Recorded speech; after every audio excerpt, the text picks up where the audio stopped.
and welcome to the Clock End Talk, an Arsenal podcast. I'm your host, Tez. You can follow me at GoonerTez on Twitter. I'm joined by Tony and Schwinn. Tony, you can get it at clockend_talk. How are we, Tony? Yeah, good, thanks.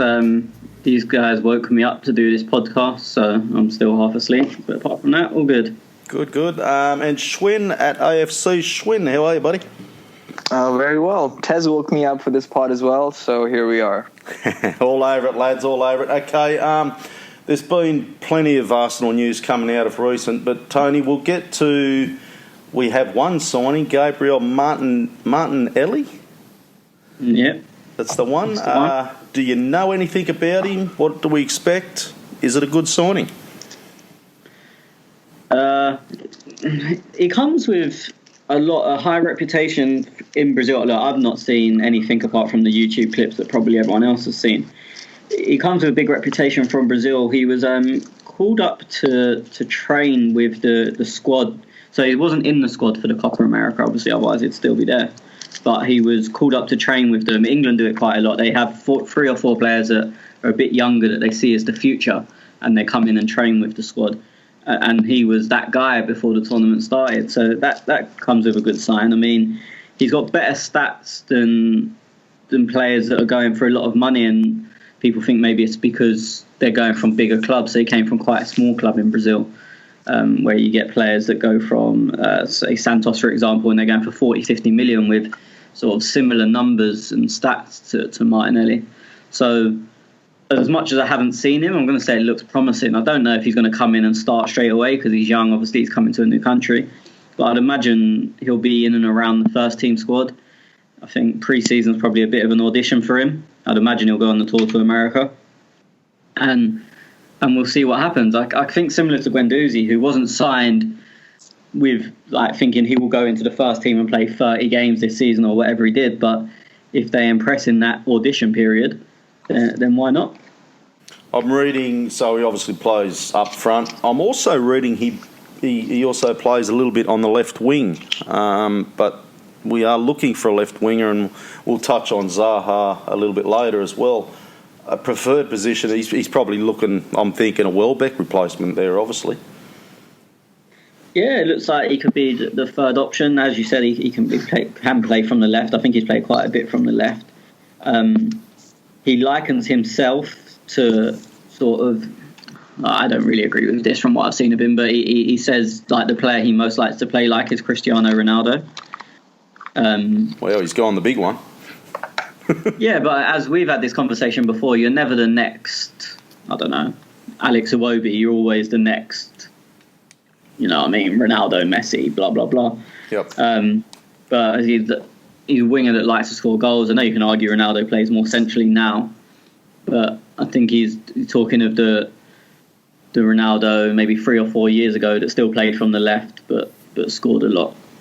I just talking about, and I'll get you in a minute, Schwinn, with your thoughts, but I'll just stick with you for a minute, Tony. Last year we seen Aubameyang, Iwobi type of playing the left and right wings. I think we decided Iwobi was better from the left more so than the right. Where does this put Iwobi now, though, if this young bloke can play on the wing? It's difficult because, as I said, I think the best position to see Martinelli in the squad at the moment, without seeing him, so we don't know, this could all be nonsense, is probably as the Welbeck replacement. And Iwobi was still playing on the left when Welbeck was fit. I think we have to see where our whole squad is formed to see what happens with Iwobi. He won't, he'll still be there, but he might even go on loan, he might be sold. I doubt it, he will still be an Arsenal player. But you can't go, it puts him in this position, because you can't say, Iwobi's still going to be a left winger. We could go and sign 2, and then you're like, actually, no, he's not a left winger anymore, he's a number 10. So I think it's very difficult to place people's roles within the squad until you know what the squad is. Where do you prefer to see Iwobi? Some other club. I lost all them African listeners now. Playing for Nigeria, that's what I want to see. Okay, Schwinn, have you seen this bloke? Thoughts on him? Because I know you do a little bit of scouting of these other leagues. Not really. I haven't watched any YouTube highlights. I have literally no visual knowledge of what this kid is like. I have read from people who follow the Brazilian leagues. Of course, Tim Stillman, who writes a lot for Arsenal on different platforms, has been tweeting about it. And my knowledge has been restricted to what I've heard from other people. So, again, I'm not going to be able to provide any additional insight, but I can provide some optimism. And I do feel very optimistic about this signing. It's uncharacteristic. We don't usually sign players of this profile. And considering his most recent season, which has been an absolute sensation, I'm quite excited. I think there's a bit of discipline in the kid as well. He apparently had a trial with Man United some time ago, but felt that he wasn't quite ready to move to England. And that tells you that he's got his head on his shoulders. So from what little I've read, bits and pieces about his gameplay, about his profile, about how he is like an individual as a competitor, it all sounds pretty good. And more importantly, I think we've also seen that Edu has been involved. We've seen another dynamic being thrusted into how the brass is operating. So this is someone we've been chasing for a while, and unlike Monchi, we've landed him. So it's good to know that the team behind the scenes is able to go out there and acquire its targets. Yeah, look, I agree. I know nothing about this guy, so I'm happy. Look, I'll just have to wait and see, I suppose. That's all we can do. I don't mind the model we're going down, because if this young bloke becomes a future star, I'd imagine, £6,000 or something, £6 million or something, was he? Yeah, between 6 and 8. Yeah, so it's not really for me much of a gamble, because 6 million. If I say 6,000 before in one more fucking time, I'm going to give myself an uppercut. £6 million. Have they given him a squad number yet? Well, I was just looking at that. They haven't, Schwinn. Nope. Okay. So look, I suppose there's potential.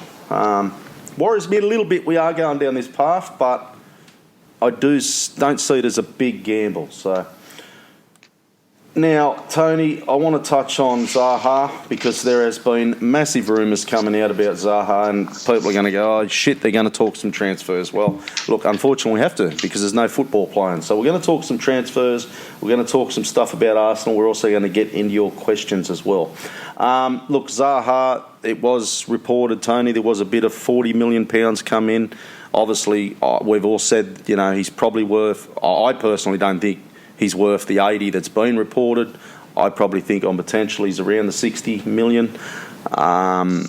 Crystal Palace, though, they want to get the most. There's also talks, there's a clause with Manchester United, so they get a 20% on a buyback or something. So where do you think this goes? For me, this is going to be a long and messy one. I mean, it's not something that needs to be resolved quickly. Obviously, looking on Twitter, and people are like, oh, why is everything taking so long? Why, after the first bid's been rejected, which we haven't heard yet, there's been no official that it's been rejected. But obviously, they're not going to accept 40 million. But everyone's like, oh, why aren't you going back with 45 the next day or the next hour? But, I mean, he's overplaying in the African Cup of Nations. So... And then he's going to probably want a week or two holiday after that finishes. So that this one is one that doesn't really need to be rushed. I think it will sit on the back burner, and it could be what's seen as a transfer saga over the summer, I'd imagine. Because, he's got his heart set on leaving. Obviously, we want him. They want the most money for him. What I find interesting / annoying is everyone's talking about, oh, I think he's worth this much, I think he's worth that much. But we're in a seller's market in a sense that they're rich enough, especially with the Aaron Wan-Bissaka sale, to not need to sell him. So they have no need to sell him. So they're not going to let him go because someone on Twitter thinks 40 million's his maximum price, that's what he should go for. That doesn't concern them. It's not like they're broke and they need the money. So it is going to be a tough one. I think if he really kicks up a fuss and forces his way out, then we'll probably find a deal for around 55, 60, but I don't mean in cash. I think with players and future incentives. So it might be 40 million fee, and then a sort of money per if we make the Champions League, or if we win a trophy, or if he hits a certain amount of goals. I can see something like that happening if he really does kick up a fuss. I mean, at the moment we're hearing he will. We're hearing that he said he never wants to train with them again, or no, he hasn't said that. It's unlikely he'll ever train with them again. We've heard his brother saying that Palace sort of made him a promise and they want him to go and let him live his dream. If once he's back from Africa or once the tournament's finished, he does push through with that, then I can see a deal being done quite late in the window for around that fee. Yes or no question, do you want Zaha? Yes. Okay. Schwinn, your thoughts, Zaha? Do you like him? Do you want him? And your thoughts on what is too much? I do like him. I think what he's done for Palace, particularly in the last 2-3 years, has been, it's been a standout performance every time. And he's obviously been their best player. Wan-Bissaka, of course, broke onto the scene, but what Zaha has done for that team in terms of keeping them in the league and almost improving every now and then is mostly down to him. Having said that, I don't know if he's the right fit for the Arsenal. He very well could be. But with the price tag associated with our current situation, with all other dynamics considered, I don't know if it's the right place to be going right now, because as Tony said, they're not in need for money. And Zaha, for let's forget any price tag associated with him for a second, but you have to consider what Zaha's value is worth to Palace, because he's the one who orchestrates their attack. He's the one who probably has who plays the most dominant part in goals and assists. And you cannot, discredit his value to the team. He's one of those players who will attract another defender, opens up space, etc., etc. When he comes to the Arsenal, we can debate whether he's going to do well or not. But his value to Palace is so much that I don't think he'll be able to reach that benchmark, especially with that 20 or 25% clause that United have in there. I don't see it happening, and the only way I can see it happening is if there's a cash injection. And there are reports that Raul and some of these people are going to be speaking with KSE, with Stan, as we embark on this trip to the US. What's going to happen from that? Obviously, I have no idea. But until we get some more money from our owners, I don't see it happening one bit. I'm just going to throw a spanner in the works here. Zaha is 26, turns 27 in November. Is it a gamble for Crystal Palace to knock back any or all offers and risk losing it, if he has a bad season next season? I'm not saying he will, he might have a great season. But if things go the opposite way, does his value all of a sudden drop next year and the year after, Tony? It's not a gamble for them at all, because that you're saying that assuming they need to sell. They don't need to sell. Even if his value goes down to zero, if he keeps them in the league for 1 year, which he's arguably already done twice, if not 3 times, then that's worth 120 million a time. So Even if he next season has a bad year and gets 6 goals and 6 assists, which is like almost half, probably a bit less than half of what he done, a bit more than half, sorry, of what he done last season. Yep. But they stay in the league, bam, another 120 million. So his value might go down 10 million, but the club get more money than that in. And then there's the gate receipts and whatnot. So it's like when people say, there's no letting a player retire at your club. No one goes, but that's cost them however much in what he would have got in a transfer, because you go in what you bring you. So no one ever said, Arsenal fucked up with Bergkamp because he retired at the club, so they didn't get a penny from it. In the however many years he was there, 10 years, give or take, he got us titles, FA Cups, that Champions League finals. So the player value is not just what you sell them for. So I don't think it matters that if his value does slightly drop. The only way it will cause them a big issue is if he tries to force his way out and they don't let him, because then you've got a player on your hands that might not perform. So then you've got a player that you can't really play because he's not overly trying, and his value will go down because teams will see that, well, he's not playing for them, so their position is weaker. I can't really see him going down that route, though. Does it worry you that Manchester United and Crystal Palace, they got that deal very quickly through? I presumed it was quickly. It seemed like it went overnight. But does that worry you a little bit that Crystal Palace, they got what, 55 million or something? Does that worry you a little bit that they go, we got that, we're not going to sell Zaha? Look, this is all on player power. If Zaha didn't want to go, there'd been no conversation at all. I mean, the Wan-Bissaka deal wasn't quick. It was being muted for ages, and they had loads of negotiations trying to get the sellout clause on. So that showed that Palace know that they're in trouble with Zaha this summer. If they weren't going to sell him, well, the sell-on clause doesn't matter because he's not going anywhere. 25% of nothing is always going to be nothing. But it's literally, this is all player power playing its part, and then Arsenal have to play their part and put in a bid that's somewhat in the region of acceptable. I mean, for me, I think 40 million is an insult. I know other people would think, it's crazy, that's more than what he's worth, but it's not what he's worth to Palace. But I think if we get a deal in the sort of right region, then I think it will happen. But it's as I said, it all depends on him playing his part. And it seems like he's going to, but at the moment we've not actually heard from him. We've heard from his brother. We've heard from thoughts from inside the Palace camp. But we don't actually know what's going on, is the truth. Celtic back, Celtic left back, Kieran Tierney. Hope I got that one right. Yep. Thoughts there, because I just want to tie this in for a minute, and I just comment on the lot. So, how you going, Snow? So 25 million for him. Reported 20 million. We're talking 40 million bid reported went in for Zaha. Now, where I tie all this in, because it also came out at the start of the transfer window that Arsenal only have $45 million to spend. So, do the maths. It doesn't add up for me. I mean, look, I tried to bet, I can't remember who it was, on this podcast that we had more than 45 million and no one took me up on it. So I don't believe that for a start. And I know Schwinn mentioned, someone called me so I wasn't fully listening, but I know Schwinn mentioned, they're going to go and ask KSE for more money. That is just the press trying to get out of them being completely wrong. There is no way they're going to ring up, hi, Mr. Kroenke, can we have 100 million? Not happening. We've always had more than 45 million, but now the press can go, they only had 45 million as reported, but then they rang up Stan and now they've got 100 or 70 or whatever the new budget is. That has always been the budget. It's just the press are not going to go, you know what, we reported 40, but we were completely wrong. We fucked up. It's just, yeah. And as I said, look, loads of people, and this is not me sitting here saying I'm right, because I've not been proven right, but I was actively trying to bet people saying it will be more. I remember than 40 that. I do remember that. Okay, Kieran Tierney.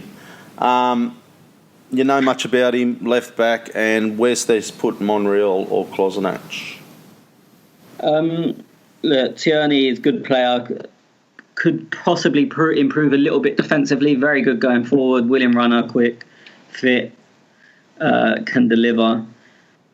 Him and Andy Robertson have always sort of been seen, especially in Scotland, as a kind of similar level. Celtic fans will tell you Tierney's better. Other fans, Rangers fans, will probably tell you Robertson's better. But always, you know what I mean? There's a conversation to be had. It's not like Robertson's better, next question. Yep. And obviously, we've seen what Robertson's been doing with Liverpool for the last couple of years. Obviously, now European champion. So that's hopefully the kind of level we're looking at. I mean, Liverpool only paid 8 million for Robertson, but he's worth a lot more than that now. So that's the kind of level we're hopefully looking at. In terms of what me and Schwinn were actually talking about this yesterday, what happens with Kolasinac and Monreal. Look, if we're still going to play a back five, it will be Tierney first choice if it does sign, and Kolasinac second with Monreal as a left centre back, be it first or second choice. If we go to a back four, then it will be Tierney first choice, Monreal second, because Kolasinac can't really play left back, and fuck knows what happens to Kolasinac then. I don't think he'll be sold. He obviously played a huge part in the promo video, which I know doesn't really tell us anything, but I can't see him being sold. I don't really see where he fits in a back four if we play a back four. But then we don't really know what we're going to do. So, okay, Schwinn, your thoughts on him, mate? I'm excited. I think we all could agree before the season ended that a left back is someone that we'd be considering because Nacho's contract was coming to, and of course, you know, Kolasinac just hasn't cut the mustard. So I'm excited for this signing. Of course, Tony laid out, you know, what sort of a profile he is, what reputation he comes in with, and I really do hope that we land this target. But for me, the bigger issue remains, you know, everyone around him. We've obviously not landed a center back yet. And then, as Tony said, the three left backs that we have, I'm not quite sure why we're renewing Monreal's contract. It just doesn't make sense to me at this point. And that's a difficult one for me to swallow, if I'm honest. It is an odd one. Okay, another couple that we've linked to, Tony. William Saliba. Yeah. Is it in the French league? I know nothing about him, guys, so I am hanging by the fucking me knackers here. Tony, anything? Yeah, look, young centre-back has not really played too much, but shown a lot of potential in the games he has played. Still a little bit raw, but has a bit of everything. It's one of them that if he progresses in all areas, he has a very good base to build on. Obviously, we're led to believe the issue with the deal being done is they want him again for another year. Which, look, I don't think it'd be a bad thing because he definitely needs more football under his belt and more time to progress. The flip side of it is we can't be spending whatever you think our budget is. We can't be spending a large part of it on someone who's not going to be here next year when it's a position we need to improve on immediately. It's not like if we were signing the equivalent version of a striker where they wouldn't play and you've got Aubameyang and Lacazette and you can give him another year away. The defence needs to be sorted now. So they're looking at, I'm not going to say a generational talent, but potentially someone that can be a top draw player. But then we would need to buy twice because we'd need to buy him and then buy someone else. I think it makes it a bit of a sticky issue, and I think it's really hard to call on that one. I think St Etienne will probably end up backing down because I believe they have financial problems, and we will probably get him this window. Is my thought. I don't know what I'm basing that on, and probably just being stupidly optimistic as an Arsenal fan, and I think we'll sign everyone. 26 million seems a lot, though, does it? Well, look, I know De Ligt's done a lot more, but he's a couple of years older, and they're seen as sort of, again, that sort of generational talent where they could go on to be great things. And they're ready to play now. You look at, say, look, I like him, but say Lewis Dunk, they're quoting 25, 30 million. And he's 26? You know what you're going to get out of him. But this guy is maybe at Dunk's level already or a tiny bit below, but he's like 18, 19, so he has years and years ahead of him. Yeah, I think the problem with these young players, you kind of pay half of what they're worth now, but then you pay a lot more for what they potentially could be. Schwinn, you know anything about this young fella? Again, watched a few times here and there, but nothing that you would call educated. But again, by all accounts, that people that watch the French league, they're big fans, and they're the ones who are sort of pushing for this to happen and wanting for this to happen, rather. But again, as Tony said, I don't know if we can afford that sort of a luxury. Loaning him back out for a year, we'll leave that big void in the defense, and maybe that's why we're signing Monreal for another year. Trying to hold down the fort and secure some of these younger talent, and still give them some time to grow in elsewhere. So maybe that is the plan, but that's not what I would do. I'd fill the necessary positions right away if possible, but that's not how we do things apparently. Well, I was just going to ask you, Schwinn, do you like the way we seem to be going down this young path? And it's a little bit like I've been watching it, Monchi do at Roma with these young players, and I'll be honest, I can see it's been a bit of a shopping centre come 2 or 3 years down the track. Look, that's where we are right now. It's not about if we have an option. And if you look around the leagues, even some of the bigger clubs, the more successful clubs who have money right now, they will also invest in some of the youth talents out there that are making a name for themselves. Liverpool, I think, are currently chasing a Dutch central defender, Van der Berg, or someone who is touted as the next Van Dijk already, and has performed to a high level. And the reported fees is £4 million. So despite them having quite a lot of money, having recently enjoyed success, and not really those many pressing needs, they're still shopping in that market. Because people know that the way forward there can be very positive. I don't mind that tactic, but loaning them back already when we're in dire need, that's obviously not what we want right now.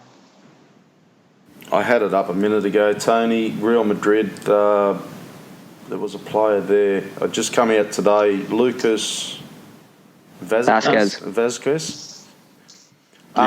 Yes, thoughts there? Can't see it. It's weird. I mean, he never really got a look in at Madrid, and then Zidane came in, and Zidane seemed to like him, and he played quite a lot. I mean, he's not the best. I'm not a fan at all. I can't see it happening. I just read literally just now, because obviously you guys woke me up, so I'm just catching up on Twitter. The reported fee is around 30 million. I really just can't see it. For me, at the moment, I don't even think it's worth talking about. I think Real Madrid are trying to recoup money because they've spent quite big already, and sort of everyone's being linked with everyone. I've seen, even not only us, but I've seen teams linked with Marcelo, Vazquez. They're just I just seen that as well, Marcelo, and I thought, really? Yeah, the Real Madrid players are just being linked everywhere because everyone assumes, which is probably correct, that they need to recoup money. So I can't see it. I don't really see where he would fit in at Arsenal. Oh, I'm saying I could see where he fits in. If you play 4-2-3-1, you play on the right, but I just can't see it happen, to be honest. He is an Emery-type player, though. It's my worry. Okay. Yeah, I seen it in our WhatsApp chat. The boys were talking about it, and I was like, oh, really? Okay. Schwinn... The Spanish Fraser. Yeah, okay. Schwinn, what's your thoughts on this? I think Tony hit the nail on the head when he said that it's not even worth talking about. Okay, let's move on. Anything else in transfers that you do think is worth a shout? Nope. No, not off the top of my head. Thinking anything else? No, I can't think of. What about Alba and Man United legs? Worth talking about? I don't think so. Lacazette's representatives being in Spain for some club, apparently. We can talk about that as well if required. Yeah, I was just going to touch on outings. I'm sorry, I meant incomings. Ah, my bad. No, sorry, mate. So nothing on incomings. Yeah, because we've been linked with thousands and hundreds and fucking whatnot. And I'm like, well, what is actual, worth talking about there? Look, okay, outgoings. I want to just talk about some outgoings now. So there was, and you boys, I'll just touch on it as we go through it. So there was obviously reports on Lacazette. There was talks about Aubameyang. There's been talks about, who else was there? Oh, Mustafi. The other one I really want to know is, with this young William Saliba, where's this putting Mafropanos? And there's a couple others, was there? Oh, I should have got our blog up because Craig has been blogging the out players. So just discuss on that for a minute, Tony and Schwinn, and I'll dig this other link up that Craig's been working on.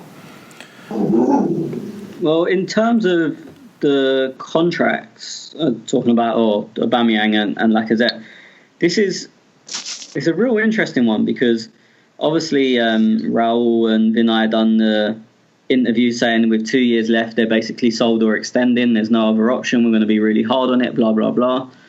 Well, Aubameyang now has 2 years left. Ozil now has 2 years left. So we've got to see some movement this summer. I don't think we will. I think Aubameyang will probably sign a new contract. I don't think we'll see any movement on Ozil. So they're going to be... It's going to look like their word is not working. I mean, they're not going to stick to their word. Lacazette's agent was in Highbury House the other day. I can't see any other reason why they would come in and have a sit-down meeting and document it unless he was signing a new deal. Again, just my opinion, but I can't see why that would happen. As I said, I think Aubameyang will sign. The Aubameyang rumours started from a TalkSport presenter saying, I know a guy that gets 70% of transfers right, and he's told me that United are going to bid for Aubameyang and offer 70 million, I think it was. And then from there... Hypothetically, though, just hypothetically, sorry to cut you off, would you take that? No. Okay, right, I'll continue.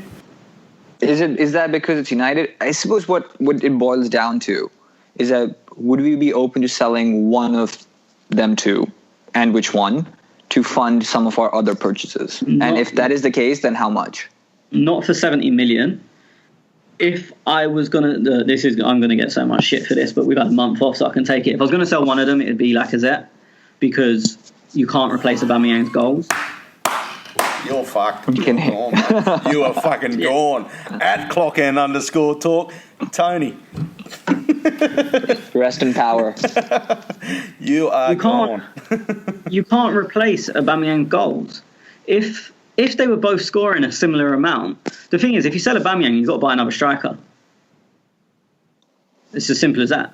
You can't look. We know Lacazette doesn't work as a 9. I don't care how much people love him and want his cock in and around their mouth. He is not going to get you 20 league goals, and then all the goals in the other competition. What did Aubameyang score last year? 31 goals in all comps. Lacazette ain't going to do that. Well, I'll throw you one. You're talking about strikers, right? So I agree with you. We need another striker. So if you sell even a Aubameyang or a Lacazette, whichever way you go, personally, I probably nearly agree with you though, Tony. I don't think you can replace Aubameyang's goals, but I can't replace By the way, Lacazette's work. Lacazette is a better footballer than Aubameyang. Yeah. But yeah. in terms of, you can't replace his goals. It's that simple. Icardi, he Inter want him out big time and massively. I think that look, and this is just me, just speculating. I think they'd nearly let him go for just about anything.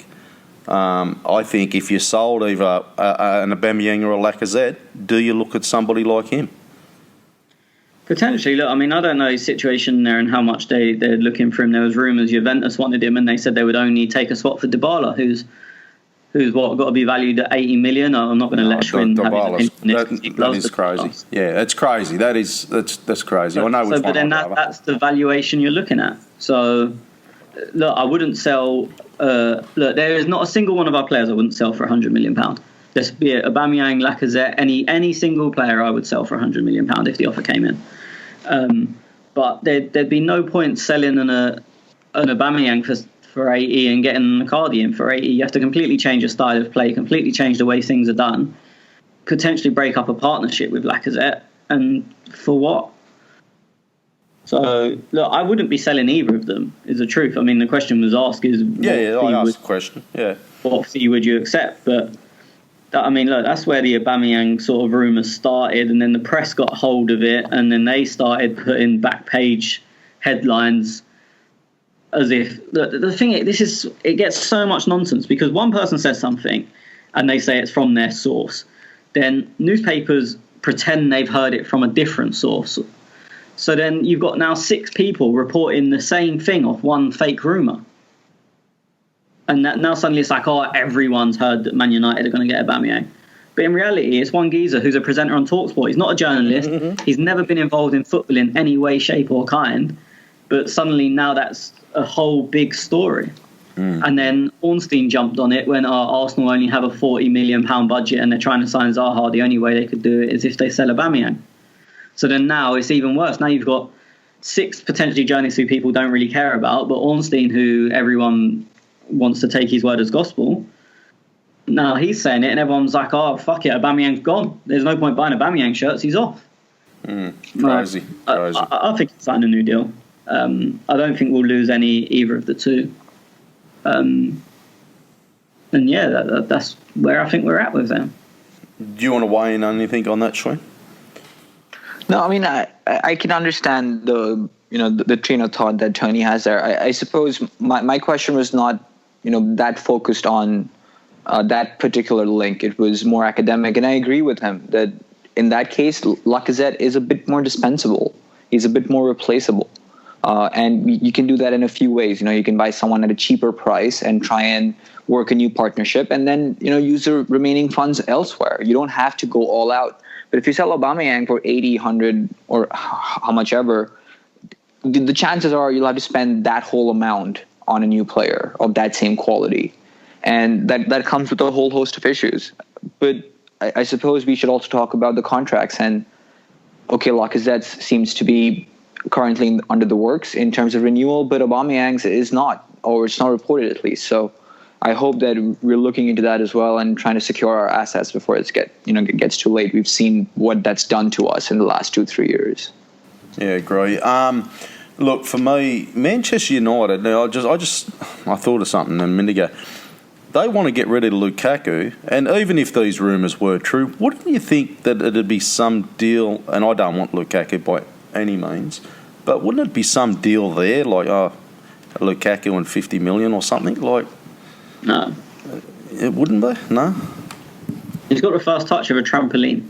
Oh, I definitely don't want him. Definitely don't want him. And me and you spoke about it the other day. I said, oh, fuck, he hasn't done fuck all, has he? But, yeah, anyway. Now, just looking at Craig's stuff. So, clockandtalk.blogspot.com. Craig and Dave. So, Dave's done some incoming reports. The boys have been getting together all the reports that are coming in, and we'll look at it at the end of the season as well. Transfer window. The rumour mill potential departures are Eddie Loan Charlton. That was reported.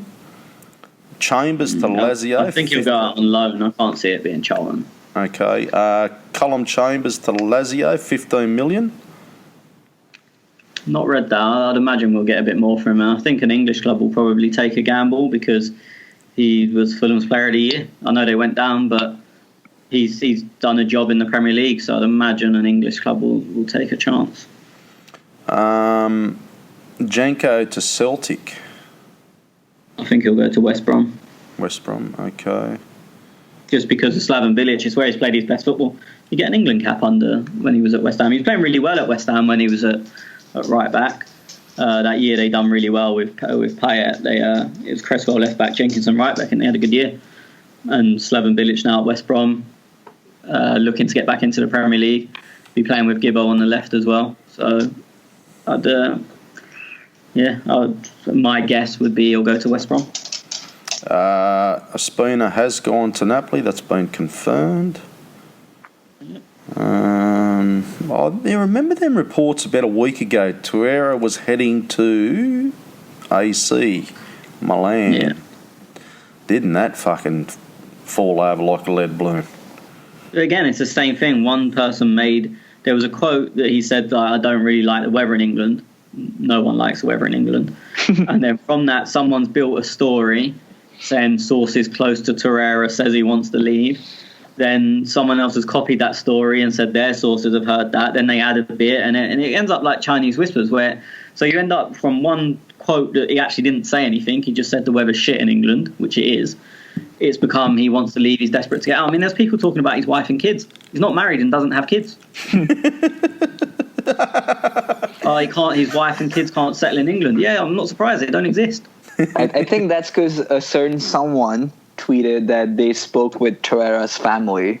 Oh, well, and that they're friends with them. It was Daily Nexus, guaranteed. That's all it was. Absolutely, mate. He must have been fucking over there having lunch or a few beers and sat down with the family and went, fucking look at me. Was that who it was? You know it. Oh, shit, that was for Patriot. Anyway, we'll get into that later. Okay, so, yeah, that was one. Granite, he was heading to Inter for 45 million, apparently. Again, the same thing. Is his cousin or uncle or some distant relative put out a thing on Facebook trolling Inter Milan fans. Someone took that story, then someone else said they interviewed him when he was in the Switzerland camp at what's that tournament called that Portugal just won? The Nations League. Yeah, when he was in the Nations League camp, they interviewed him and he said he was off. And it's all the same thing. One bullshit source, and then everyone has to pretend they've heard the same thing or similar, and then they add their little 5%. And then by the time you've got a completely different story come from something that didn't exist. To use Schwinn's term, fake news. Fake news. Very, very early in the transfer window, we had Aubameyang heading to China. Do you remember that one? Yeah, I think, again, it came from the same school of thought as the budget. We only have 40 million, we could raise money for Aubameyang. He'd probably be offered a shit ton of wages, what he would be. So let's link 2 and 2 together and get about 800. Kolasinac is going to Barcelona for 20 million. That was another one. Did they sign Gaya? I don't know. Not sure. Don't know. What'd you say? I haven't read it. Schwinn? Did they sign Gaya? I don't think so. I don't think it's been announced yet. Even if it, I mean, I haven't seen any links either, so you clearly know more than me. Oh no, they were definitely looking at him. Okay, No, what do you know here, Tony? No, because they've been linked with a Patreon. second choice. We get an choice left back. exclusive. Stop. So Patreon. Okay, while we For keep... exclusive Barcelona transfer news, kindly follow us on Patreon. No, because they were obviously they were linked with Kolasinac and Monreal as a second choice left back behind Alba, who's not getting any younger. But then there were strong links to Gaya, but no, he's still at Valencia. I'm just reading. There was 2 links with. Mustafi was linked with Fenerbahce at some point, wasn't he? Haven't they got no money? I don't know. No idea. Don't know. I mean, still let them have him. I mean, Yeah, I mean, I think he probably wants to be paid wages. I'd imagine. I mean, I don't know him, but Well, Craig hasn't put that in his thing here about No. Mustafi, so it hasn't been updated. I'm on to you, Craig.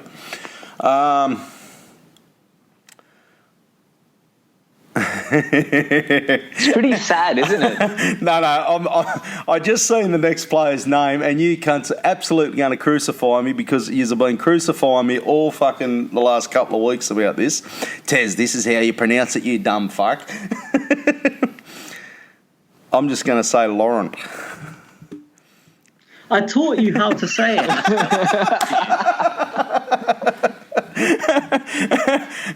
And I haven't got that in front of me at the moment. So he was linked for 10 million to, is it Fernabach? Who are you speaking about?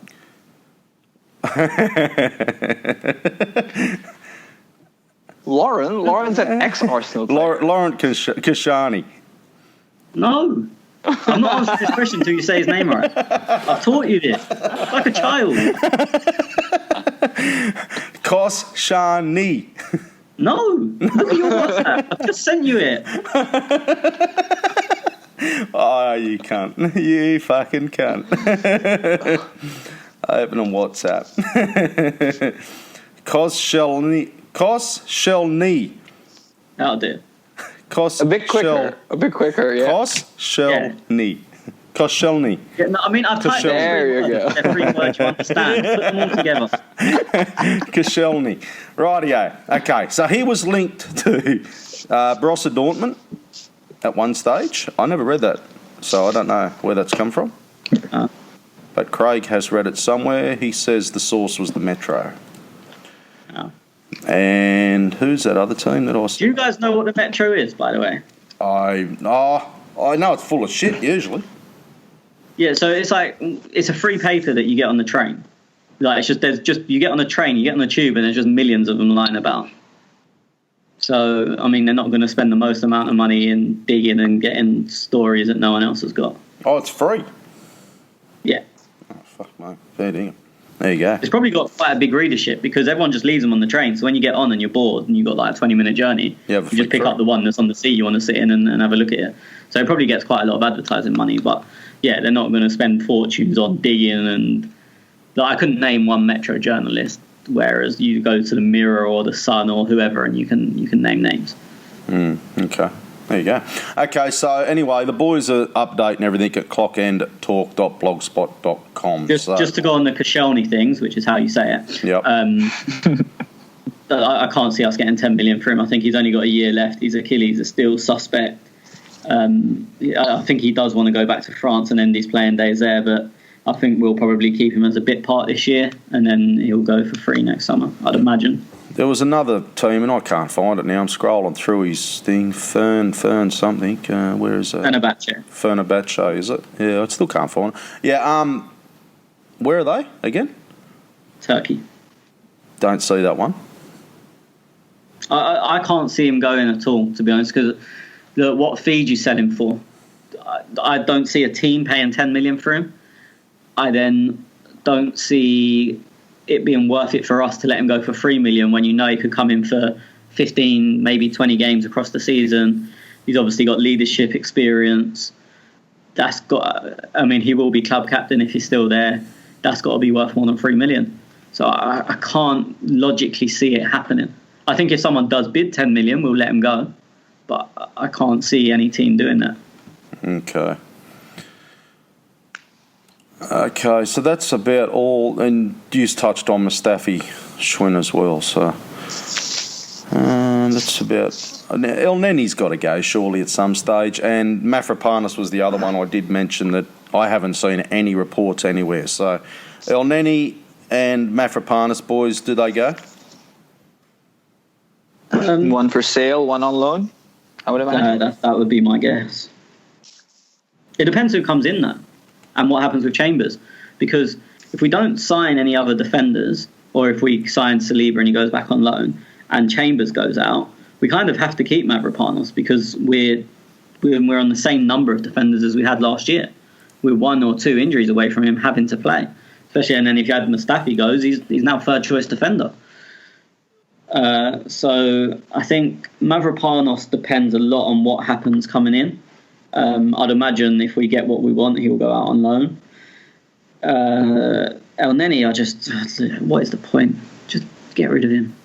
Like, what? It's just taking up other people's space now. Well, he signed a new contract. Was that last year?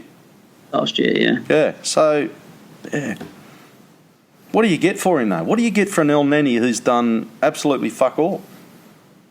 5 million, 8 million, something around that. And who'd be interested? Who's coming up? Sheffield United? I wonder whether they're interested. The teams will take him. Yeah, he's hard working, he's semi-dependable, he keeps the ball, doesn't do much with it, but he keeps it. Someone will take him, I think, for that money. I don't know about the wages. They're probably a bit of a killer. I don't know why we gave him a new deal, to be honest. No, I don't know either. Okay, so that's about it for transfer stuff. We did ask you guys for questions, and we'll get to them in a minute. However, just quickly, we kicked off during the week Patreon. I think that's how you say it. Basically, look, a couple of bucks for you guys if you want to donate to us on a monthly thing, subscribe to us.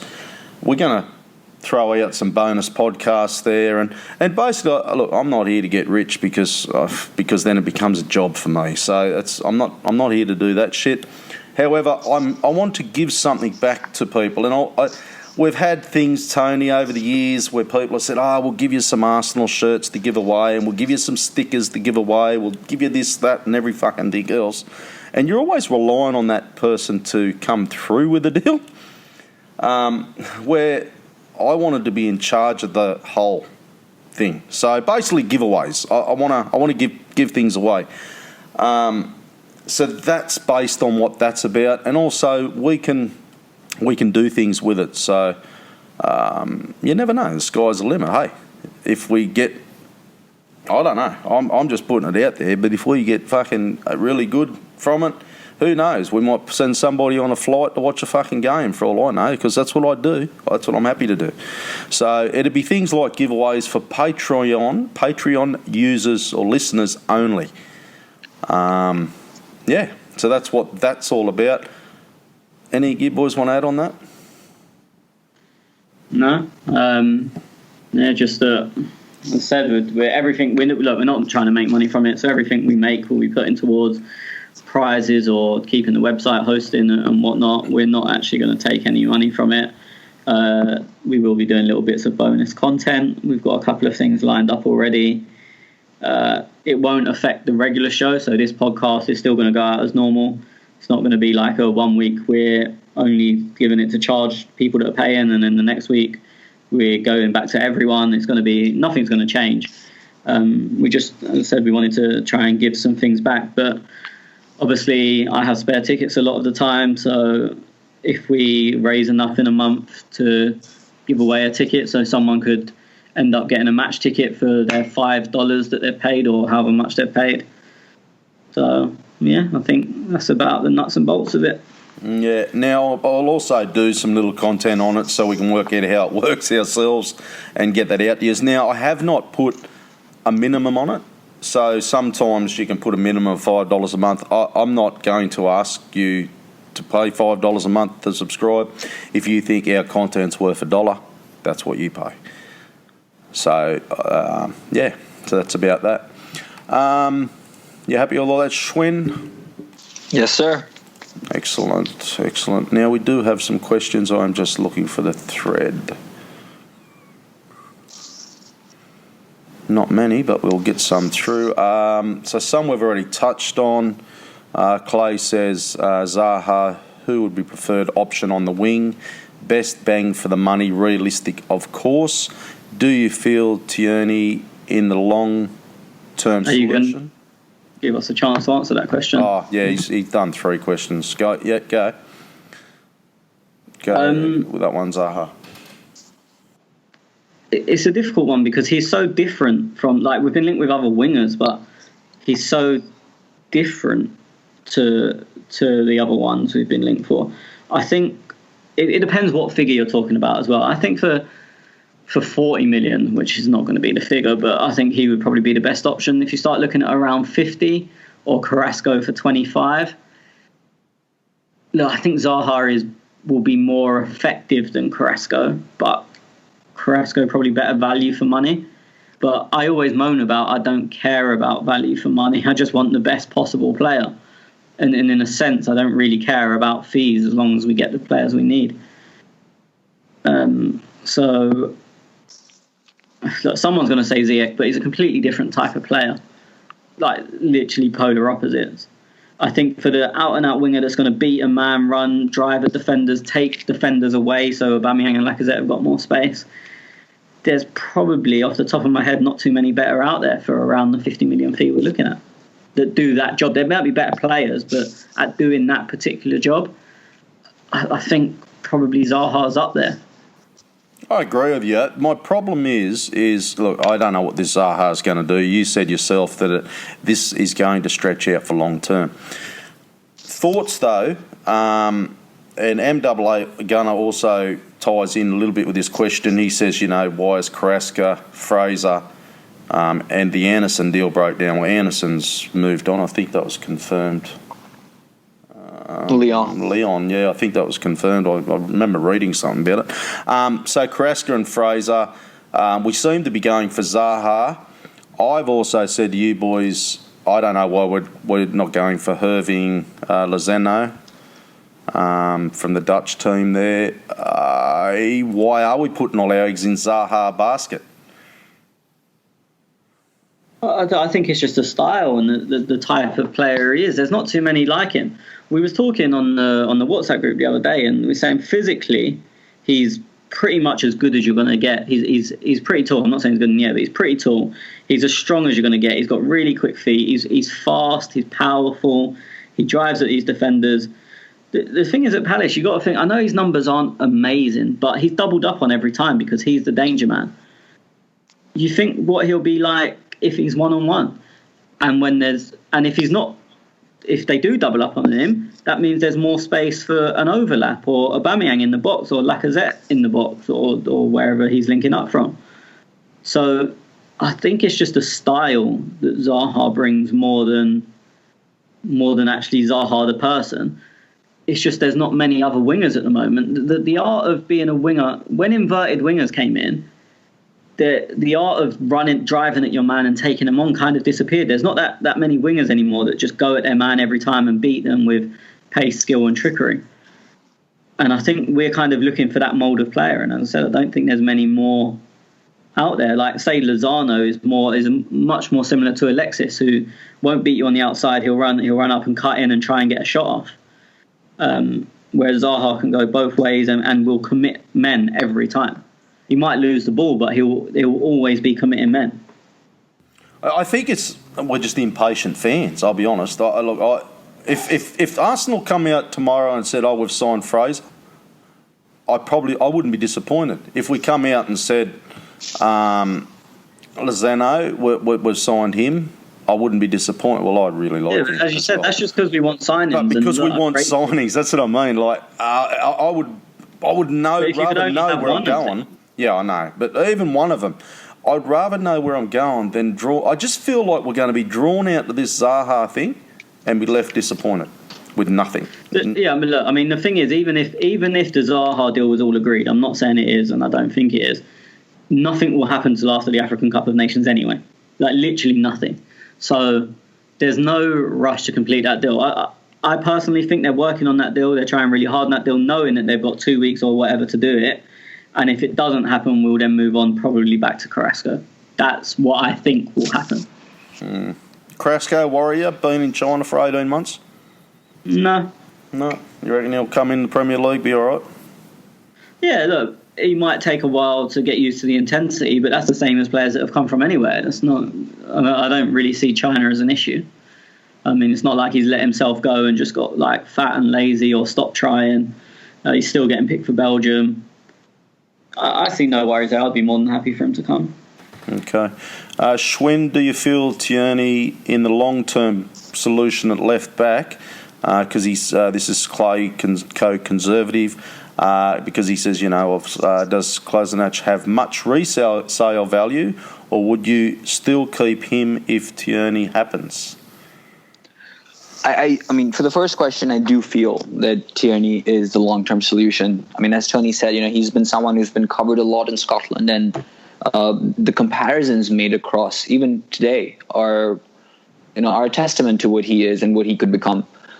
Someone said the other day, I think I read it somewhere, that this is the sort of signing that 10, 15 years ago you would imagine Man United doing, picking the cream of the British pedigree out there. And I see that, and I'm very personally excited for this to happen if it does. Kolasinac is obviously someone that none of us are fans of. Montreal being given the extension, I think, means that opens the door for his exit. But if Tierney gets injured for a long term, then you have to rely on Nacho a lot, and I don't know if that's also a good solution. So I feel I can see Tony's point, which he made yesterday, that I can see all three of them staying, and in the short term, it might be what we need. What is it with Arsenal fans? We talk about Tierney, and we all say, look, he's a great left back. He's young. He's going to be he could come out and smash the league, and it's what we've been looking for so long. Some fucking clown on Twitter, and I've seen it more than once, gets his injured list out. Oh, but look how many fucking times this bloke's been injured, and you fellas all want him. What the fuck is going on? Why don't we it's only natural. Be happy. It's not about that, though, is it? I mean, it's a common consideration that clubs will make. So why should we remove that from our equation? I mean, to be fair to Tierney, he's played a lot of football in the last 2 years, and he has been injured. And I think someone even said recently from the club officially that we sort of made a mess of that injury. A similar claim to what happened with Cazorla. It was widely covered. Obviously, it didn't go that wrong with Kieran Tierney, but it did to an extent, and he was mismanaged. That will have an effect on his season with the Arsenal, which obviously we know is going to be a bit quicker, and football comes thick and fast in England, as we know. I think it's fair to have that as a part of the equation when you're putting a lot of eggs in that basket, not just in 25 million for the next 2 years, but for maybe the next 5-6 years. Yeah, I just see everyone seems to look for the negatives all the time. They always try and find a little negative loop and think, really, this bloke's he's injury prone. That's all I kept reading. I'm thinking, oh, fucking hell. I wouldn't, just for the record, I wouldn't call him injury prone. I think that's quite a stretch. But he has been injured recently, and he has been burned out, as Arsene would call it. He probably is someone you would classify in the red zone. So that's just something to consider. I don't think I'm necessarily being negative. It's just something to acknowledge and consider, in my opinion. Okay, maybe I read too much into it. Just for the record, though, I've got a couple of mates that listen to this podcast. A couple of Manchester United fans, yes. Shout out to them. I know you listen. And a couple of Juventus fans who also listen to us. I know they listen because they tell me, can you please tell your mate Schwinn to stop referring to Arsenal as the Arsenal? But that's how you refer to the Arsenal. Yeah, So I just thought I'd let you. They're not Arsenal fans. I just thought I'd let you clear that one up for them, Schwinn, because they'll be listening to this podcast. Yeah, we are the Arsenal, or as the British would say, we are the Arsenal. So yeah, there you go. I mean that's the only bit that Schwinn's got wrong. He's butchering our language, but I mean on a podcast with you, he's seen as the good guy. Well, I actually did try to tell him that we are the Arsenal, but I just got shut down. So, okay. Where else we get up to? MAA Gunner, thoughts on this requesting money from Stan? Tony, you just nailed it and said no way. The money's always been there. And he's not going to invest personally. The money's in the club anyway. Exactly. Look, can we explore this just a bit more? Yep.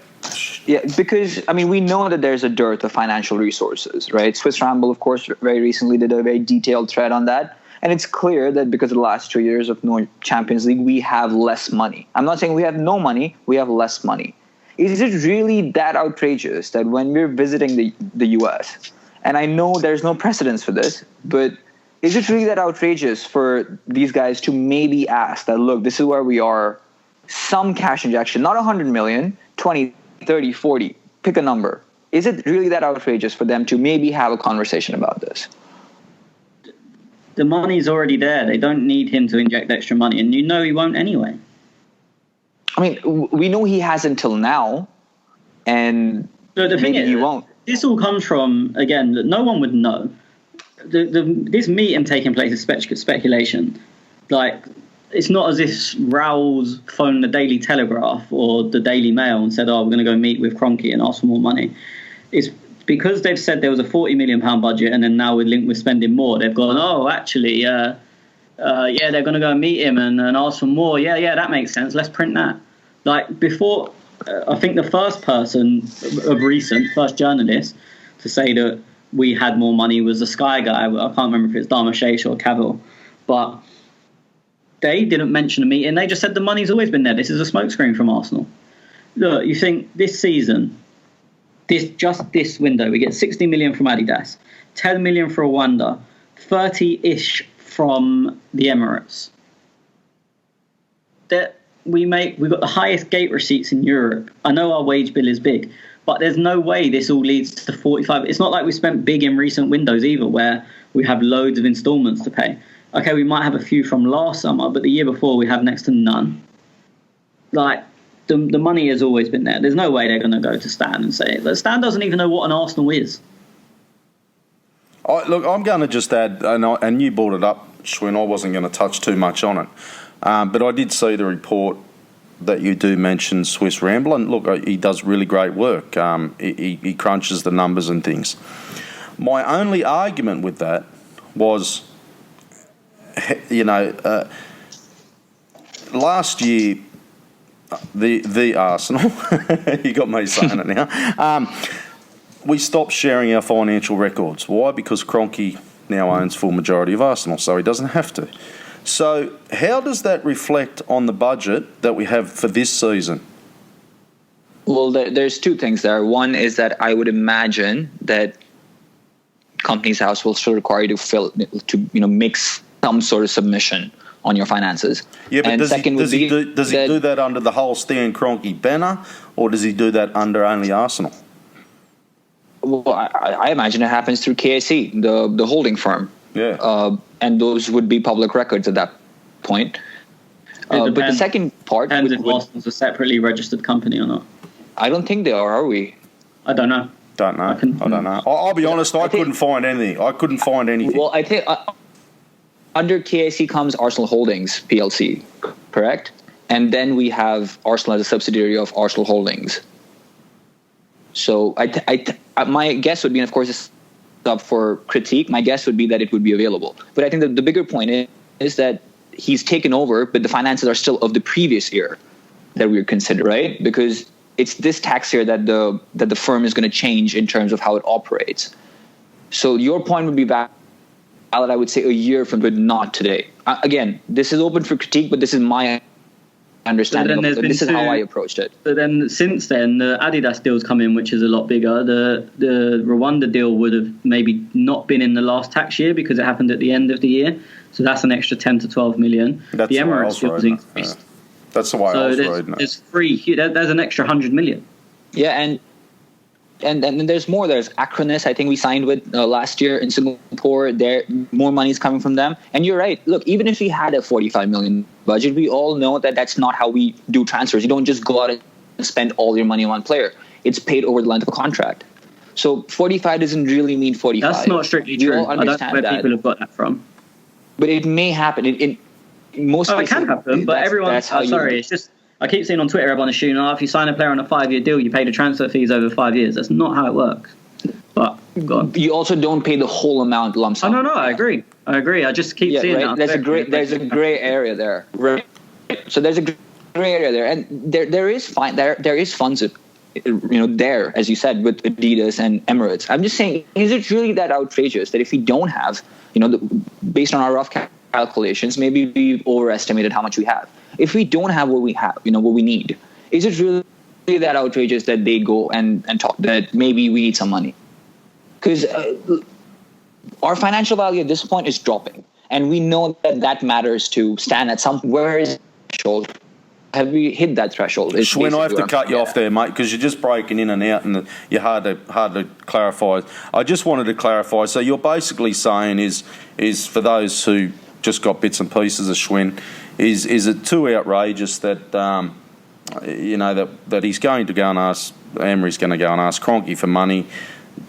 My flip coin is my flip side, and I get what you're saying. No Champions League football. The money's not there like it used to be. All this and that. I totally understand what you're saying there. I don't know. Is it that outrageous, Tony? I mean, I think it is, but there's no way anyone's ever going to be proved right or wrong. If we now go and spend 100 million, people are going to go, oh, look, it came from Stan. And the people that don't like Stan are going to go, oh, no, it didn't. It was there all the time. So we're just going to end up in the same debate. I think it's completely ridiculous. I don't think there's any chance of that happening. I think the money's there. The money's always been there. They may have to siphon it from another part of the Arsenal business, and they may need permission for that. But I can't see any additional investment. And where are all the people that are moaning about financial fair play that are now going, oh, but Stan's going to put an extra 100 million in? No. If you're moaning about financial fair play, there ain't an extra 100 million that's allowed to come into the company or the club.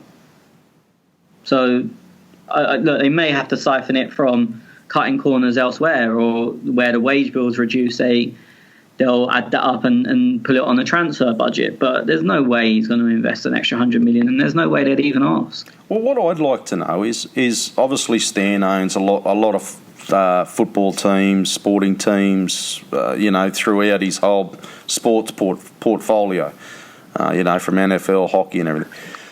I don't think, and I could be wrong, but I have never read that he uses funds for the LA Rams for, is it the Avalanches that he also owns?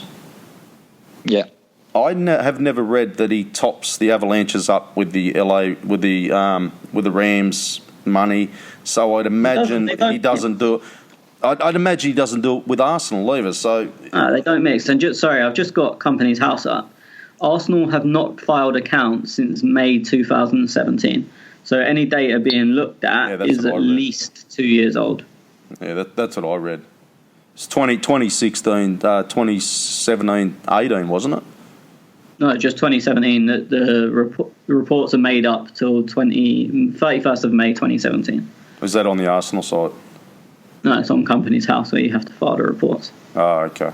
It says saying that. It does say full accounts made up till May 2018, but I've just opened May them 2018, sorry. Yeah, that's what it did. Yeah, there's nothing. There's not full accounts in there. It's only I was literally just reading through it. It's not full accounts. It's just... Look, I'm not saying... Look, Schwinn, Swiss Ramble, mate, he does a really great job. I'm not knocking the guy. He seems like a great bloke, and I've read lots of reports that he does and things. With that one, I just felt, look, are your numbers exactly correct? And I could see there was things missing, like Tony said, the Adidas deal, There was things. He mentions them. He mentions them. Look, we can go on and on about this, right? Maybe the numbers aren't accurate, but I would argue that they're not very far off. Still irrelevant. That's not the point. My whole point was, if Kroenke, irrespective of precedent, if he sees the value of his asset in England dwindling, and he is told that one possible solution in the short term is some sort of cash injection through a legal route, which there are ways of doing that. You can go through Walmart. If you can convince the stock holders there that you want to invest some money in the club, and that's going to help Walmart as well in Europe, then maybe they'll agree to it. But there are ways of putting money into the club that will not hinder FFP or the short-term costs. I don't think he would. The easiest way to go around this is then, okay, if we don't see a new sponsor in the next 2 weeks, it's not happened. Because 100 million, you can't hide that. So, as you say, if it goes through Walmart, sure. If we haven't got Walmart written on our stadium in the next 2 weeks, or obviously not only Walmart, but anything linked to Kroenke, there's your proof. Yeah, and again, I am not an FFP expert. There may be other ways of going about this, but I'm sure that they'd be documented in some way or the other. And it is hard to say whether it is actually his money, and it's hard to say whether this conversation is even going to happen. But hypothetically, I'm just wondering that at some point, Kroenke either has to sell his investment or has to maintain it and spend some money to keep whatever money he has, and at least try and improve it at some point. At what point does he say, okay, I'm done with this because I don't want to put any more money? So he has to get it off his books at that point. What do you mean any more? He hasn't put any in offer. Well, some money into it, not any more, so some money into it. Because at that point, it's becoming a liability for him if it just keeps going this direction. Look, let's wrap this up for a minute. The property is probably worth. People think because we're football fans, we get onto the playing squad. Is it worth this? Is it worth what he's paying? He has acres of land in prime North London territory. He also has the training ground, which is acres upon acres of ground in probably the more expensive London boundary. If he folded the club tomorrow and turned it into a block of flats, he'd probably make his money back. So the money is not... The Premier League is so secure financially, all of the clubs. It's long been reported that though he's not taking money out of Arsenal, it's his security for the Rams stuff. If that all goes tits up, the creditors know that Arsenal are there and they're always going to be making money. It will never, unless something catastrophic happens, become a financial liability to him. Yeah. Okay. I'm just trying to work out where I'm going. I was going to ask, just to wrap it up, last question was on that. And Schwinn was talking about his own money, and that's the report that's been come about, right? And this comes back to MAA Gunner's question. If any of you boys were Stan Kroenke and Arsenal come to you and said, I need $100 million for the transfer budget, would you look, as an owner, and put yourself in business shoes for a minute, would you give the $100 million? And if Emery said, look, we're losing money, and Schwinn's argument was, and Swiss Ramble, his argument was, look, Arsenal have been losing money because no Champions League and stuff. No, wait, sorry. That's wrong. We've not been losing money. We're making less money than we previously were. Sorry, thanks for that. So we're losing money, Stan. Mate, no, we're not losing money. We're making less money than we were. Making less money than we were last season. We need $100 million to top up our budget. Would you boys top up that budget, or would you look to find that money somewhere else within the Arsenal? As an Arsenal fan or a businessman? As a businessman. Go fuck yourself. I've given you enough money. Yeah. That's what I'd say. Would you try? It's so impossible to answer that question, though. It's not, mate. It's not. I run a business now. I don't hand money left over fist for blokes who just want money.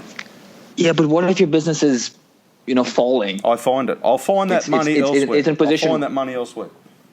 I'll cut costs. I'll put customers' fees up. I find the money to make my business run. I don't know. You can't keep chasing good money after bad. What if he gives 100 million and we still don't make Champions League?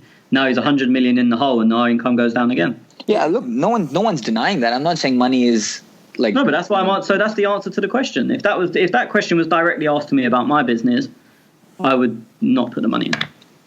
And that's fair. And in all probability, that's what Kroenke is doing. But I'm saying it's very difficult without having, a look at the numbers. It's very difficult to say what's going to actually happen. Oh, no, but that's such a hard question. I'm not answering what would happen. Tez asked me the question, what would I do if that situation was put to me? And I answered it. I'm not saying that's... Oh, for sure. Yeah. I know. I don't disagree with that one, but that's the question. It's your opinion on that. So, yeah. So what would you do, Shwin? I don't know. As I said, it's very difficult to answer this question without having access to the numbers to everything else. You just can't answer that question. It's honestly a stupid question. One line question for such a complex issue. Well, so if it was your business, and they came to you and wanted $100 million for a transfer fee, because we're not losing, we've made less money than previous years, what would you do? Tez, it's not that simple of a question. That's exactly what I'm trying to tell you. It's very simple. You have to look through the numbers. No, it's not. Simple. I mean, look, you brought up an example of your own business, right? I operated in a setting where I was given in charge of a big budget, and there were times when we had to go back and ask for more money because that's just how the world changed. Yeah, so it's situational. Yeah, no. I would never ever put in more money than I had to in my own business. I would start up my own business, and which I've done 18 years ago. I would never ever put in more money now than I have to. If I went broke tomorrow, I fold up and walk away. You've also got to factor in that he's never, barring the £3 million payment, but there's rumours he paid it back, or we don't know about that. He's never made a penny from Arsenal. So far his outlay is roughly, I think, 1.6, 1.7 billion. And his income is zero. Or arguably 3 million. Let's say 3 million. 1.6 or 7 billion out, 3 million in. Hi, sir, can you give us another 100 million? No. That's the... I mean, my argument... My argument to that would be that, okay, if that's your argument, then if Arsenal truly is just a security for Stan and for his creditors, then why would you want the value of that security to keep diminishing over... The value isn't diminishing. The profit it is, though. I mean, we've fallen from number 6 to number 9 in terms of club value around the world that Forbes does every year. Is that assets? Is that assets? Our value hasn't fallen, though. Again, our value hasn't fallen. Other clubs may have risen. Our value hasn't fallen. But, it effectively is the same thing, though, isn't it? No, it's not. No, inflation... If my house is worth 200 grand and then next door goes up to 240, but mine's still worth 200 grand, my value hasn't fallen. Someone else has done something. But so look, Atletico Madrid have gone high because they keep getting to Champions League finals. They're selling players for huge amounts. That doesn't affect Arsenal. Just because someone's overtaken you, it doesn't mean your value is diminished.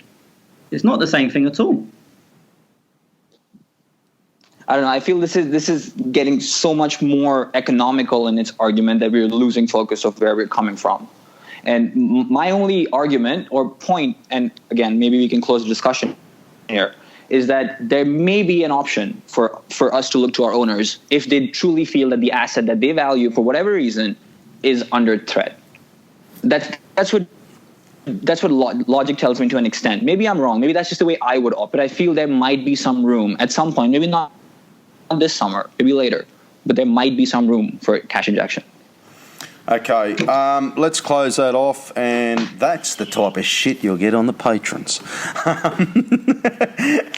Okay, look, give us your opinion at @clockend_talk, because... But do it not as an Arsenal fan, because my answer would be completely different if you're asking me as a fan. Mine would be as a fan, I'd say put all the money in. Yeah. Sell the Rams and give it to Arsenal. Mine too. Absolutely. No, and mine would be, mate. And that's why I said as a businessman. But anyway, look, @clockend_talk, flick us your thoughts, and I know people are going to flick their thoughts as a fan. Guarantee it. Yeah. I've been thinking about this one too, Schwinn. MAA Gunner says, who'll be our right back cover for next season? Because Lichtsteiner has gone. Got to be Ainsley Maitland-Niles, I would imagine, right? Because Jenko also, thankfully, is on his way out by all accounts, so he's the only one left. Chambers, even if he does come in, he doesn't really slot there, does he? Oh, he can. Well, He can do a job there. Yeah, he can. Does it worry you guys, Bellerin? You know, obviously he's been on the sideline for so long last season, and is it a position that we are a bit worried about, or should be worried about? Well, he's not going to be back for the start of the season by all accounts. So we've got a very tough start. It's difficult. I don't think we'll sign a right back. So I think you're going to be with Ainsley there, or maybe Chambers. But I think Chambers will go. So I think it's Ainsley. I think it's very short-sighted to leave ourselves with two, and one of them isn't a natural right back. But then do we have the money to go and splash on a, say, £15 million guy who in general is going to sit on the bench? I don't know, mate. I don't know. I'm trying to, as you were talking, I'm trying to think of right backs, and I'm thinking around the $10 million mark, and I'm nothing much is coming to mind. We're linked. I mean, he's more than that, but we're linked with Mounier. I'm just thinking, I seen a list go out earlier. Was there any right backs on the free? We've already gone down that path before Lichtsteiner, but you know. Oh yeah, he wouldn't come though, sure. And he wants stupid wages as well. But yeah. Okay. We touched on why the Carrasco. Oh no, did we? Why have the transfer deals for Carrasco, Fraser broken down, or have they broken down? I suppose. I mean, yeah. I think the Carrasco deal is probably still there for the doing. He doesn't want to be there. I don't think the Chinese will block him too much. They will obviously want a fair price. I just don't think he's plan A for us. So you go all out for plan A. If that doesn't work, you go back for plan B. I think Fraser they kind of wanted him to force his way out. And while he said it'd be an honour to play for Arsenal, he's been quite clever. He's played it well because he's kind of not upset Arsenal by saying I'd love to play for you, but he's also not upset Bournemouth. He said I'm happy to be here. If I'm here, I'll try my heart out. If I go, I go. And that doesn't make our position any stronger. Whereas Zaha seems to, or his family have come out and said we want Arsenal, blah blah blah. It's his dream. Palace said they'd let him live his dream, etc. etc. So it kind of forces Palace hands a bit where Fraser hasn't done that, which then doesn't give us a position of strength. The issue they've got with Fraser, he's only got a year left, so someone will sign him free next summer. So that's another one that could go right down to the end, because if it's deadline day, similar to what happened to us with Alexis, if it's deadline, say you rate Fraser at 30 million, just to put a number out there. Yep. If Arsenal offer 20 million on deadline day, and you know you're losing him for nothing if you don't accept that, so you either take 20 million today, even though you think he's worth 30, or you get nothing in a year's time, what do you do? The situation we had with Alexis. You probably forced him. And I think Fraser's that kind of thing. If we don't have any targets, or if there's just a price where you'd be stupid not to take him. Yeah. So say on deadline day you offer 15 million, they go, look, we'll be happy to accept that. Even if you've already got all your targets in, I think you probably still sign him for that amount. I think he's going to be that kind of deal where it will be right down to the wire. Because he's not going to sign a new contract by the looks of it, is he? I doubt it, especially if he knows teams like Arsenal and teams that... Look, Bournemouth don't have the facility to pay the big wages.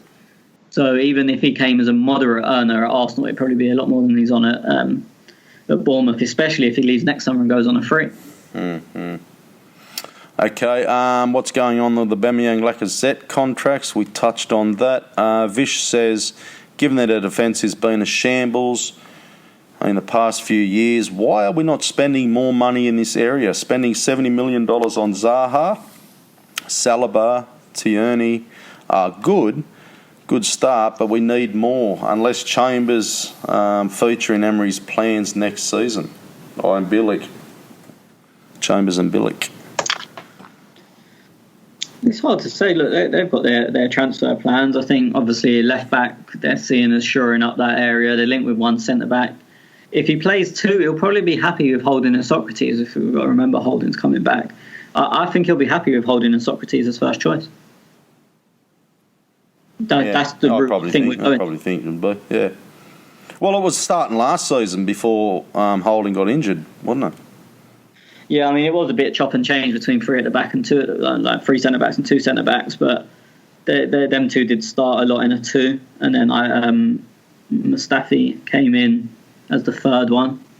Because remember, I said to you boys, like, I know Mustafi, you know, we all say he has his Mustafi moments, but I remember saying, was Mustafi meant to start as many games as he actually did? I don't think he was. I don't know. I mean, I think he was, because I think at the start of the season he was first choice centre back. I think the idea at the start of the season was first choice was Socrates and Mustafi. Holding obviously got his chance, done well, and then maybe Mustafi was sort of seen as the first sub, and then Koscielny came back, but Holding got injured. We was playing a back five, so it was natural for him to be in there. I don't expect a big name centre back, or even a starting centre back. Maybe if Saliba comes in, he may start, he may not. We're not sure because of his age. But I think he's happy with Socrates and Holding. Schwinn, you know what everyone's forgetting about? What? Czech retired. He did. And there has been absolutely no talk of a second string goalkeeper coming in, and we just sold a spinner. You know, speaking of forgetting, you know what we all forgot, Tez? What? That Emi Martinez still has one more year on his contract, apparently. Mm-hmm. We all assumed that it was done this summer, but after his short loan spell at Reading, he's back. I think he's at the facility now. Whenever training is required, he's around. I think we saw a few photographs on Arsenal Twitter the other day. So I think he's going to be our second string goalkeeper this season. Make of that what you will. Interesting. Agreed. You do too, Tony, do you? Yeah, no, he'll be our second choice keeper. Fuck. Is that good or bad? We didn't get. We lost out on the German guy who was trying to loan out, which I think is the most Arsenal story ever. Oh, did you see his missus fucking flicking all the Instagram photos are real? What a shit stirring mole that one was. Did you see it? Yeah, but it is honestly the most Arsenal thing ever to try and loan a player out that you haven't signed yet, and then you don't sign him. Like, does this happen at other clubs and we just don't know? I don't know, mate. It has to. Surely it has to. She was in an Arsenal shirt and all. Yeah. What a fucking prick teaser. Like, dead set. Like, oh. Did you see it, Schwinn? I did. I thought it was almost done and dusted at that point, but... Yeah. One day she flicks something on there about an aeroplane to London. The next day she's wearing an Arsenal shirt. Are you prick teasing mole? Now I think your mates know now why we call it the Arsenal. There's only one of us who does that. Surely other clubs got to go through this shit. Surely. So that's a little bit of my worry. Second string goalkeeper. Wow. Should we spend the Zaha funds on Maguire instead? Says Halls of Marble. And where does current kit feature in design compared to past models? Tony, Maguire. I like Maguire. I like Maguire. He's not £90 million worth. That, for me, that is as much as a... Like, people are moaning about Zaha being overvalued. I'm actually going to do a poll after we finish this podcast. What deal is less worth it? Zaha at 70 or Maguire at 90? I think Maguire at 90. I think I'll be wrong on the poll. I think it'll be 70-30, say that Zaha's the least worth it, but I think it's Maguire. How many caps has Maguire got? I don't know. He's up there. Not too many. 10, 15. No. He wasn't before the World Cup. He wasn't really involved. He had a good World Cup. What do you think, Sean? So as Tony was talking, I'm trying to find this tweet I saw the other day that basically said, in a nutshell, I'll find it and tell you guys who it was, but it said back in the day when United bought Rio Ferdinand, they paid 30 million for him, which ended up at that point being about 15% of their net revenue. Fast forward to today, and 90 million, which is what Leicester is basically asking for Maguire, is about 14% of United's net revenue, which I found to be an interesting tandem. I suppose with that parameter, it's sort of tough to argue with that 90 million. But I mean, in the real world, if you were talking about the Arsenal, no way would we spend 90 million on Maguire, and no way would I want for us to spend that sort of money on him. So, what is the worst value, 90 for Maguire or 70 for Zaha? I don't think either of them will go for that amount, but that's the amounts being quoted. How old is Maguire? 26, both same age. Oh, yeah. Is he 26, Maguire? Yeah, and he's got 20 England caps. I just checked. Okay, I thought he was younger. No, I'd probably say Maguire. I do like Maguire though, and no, I like him. This isn't a criticism. Yeah, I know. Everyone's looking for the Van Dijk, aren't they? That's the thing. They see what John Stones went for at City. They see what Van Dijk went at Liverpool, and where does Maguire sit on them terms? And forget about what Van Dijk just did last season at Liverpool for a minute, but go back to when he went to Liverpool. Did you all think, holy fuck? I mean, I thought they'd probably overpaid for him, to be honest. I mean, I'm still waiting for Schwinn to answer my question. Yeah, I'm still thinking. I stopped actually looking for that one. I'll get back on that, but I might have to disagree with you guys. I think that Zaha will lose or win the poll. Like, I think my answer will be the wrong way around. It's just what I think. I think Maguire might be a better deal at 90 than Zaha for 70. There's no right or wrong. No, that's just how I feel. Wrong. Yeah, there's no right or wrong. It's also pace oriented, isn't it? I mean, you can take pace out of a player in defense and not be that worried about it 5 years from now, 4 years from now. So I like attack, and I know Glenn. I talked to him a fair bit, and he loves a defensive team. So based on obviously what you were just talking about, then Schwinn is attack. I have to go Maguire.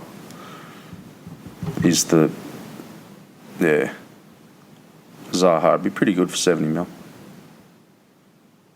Fair enough. Hope he doesn't go for that, but yeah. I think as well, when you've got, you're looking at Koulibaly is probably cheaper than 90 million. De Ligt will be going for probably less than 60. And I know you can bring up the same examples with Zaha and find top-class players going for less. But, I mean, that will make him the most expensive defender ever, right? 90 million? Yeah. Yeah, I mean, not for me. But doesn't Koulibaly have a higher release clause? 150 or some crazy shit like that. I did read something like that. There's probably 15 defenders in Spain that have higher release clause. I know that's true. Koulibaly doesn't play in Spain, but you can't value a player on a release clause because they have to have them in some places. So they just put stuff unrealistic just because it has to be in there. So they go, like you've seen teams in Spain, they'll sign a player for 2 million and go, his release clause is 450 million because it has to be in there. So they just set it as ridiculous. Yeah. That's what I say. Where does he sit on, Stones and Van Dijk? If he's going to go for, like you said, he could be the most expensive centre-back ever so far in the Premier League, and do you rate him above Van Dijk? No, not just in the Premier League, ever. Ever? Really? Wow. I mean, it's also difficult because, I mean, think about it. If hypothetically, right, Arsenal pay 90 million for Maguire and United pay 90 million for Maguire. Two separate timelines, two separate universes. Yep. I mean, we all know that we have a bigger problem in our defense than United does. So that 90 million will translate to more value at United than it will at Arsenal, arguably.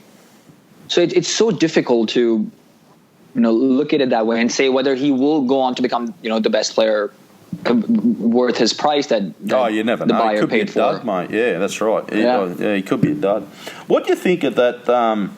And since you're talking about different players and teams and fees, the young bloke that Atletico Madrid signed, I think it was like 100. Wow, Felix, Yeah. Is that like, wow? that kid is a firecracker. Is he that good, is he? I mean, 120 million for an 18-year-old is crazy. Oh, I know obviously. it's crazy money, but Yeah. I didn't realise he was that good. Like, I was like, did they just get bent over and raped or what? They're No, I mean- massively paid, I think. They're paying for the potential. It's like who was we Right. talking about earlier, and I said the same thing. Wow. Like he's already a good level, nowhere near that, and they're paying for what he could be. It's like it was Saliba we was talking about, wasn't it? Where he's already maybe a £50 million player, João Felix, give or take, probably around there. But they're paying for also what he could be. How the fuck are we going to compete with things like that though? Like I think that I was reading that makes him the third most expensive transfer ever. Neymar, Mbappe, and then him, I think. Ousmane Dembele was more. Yeah.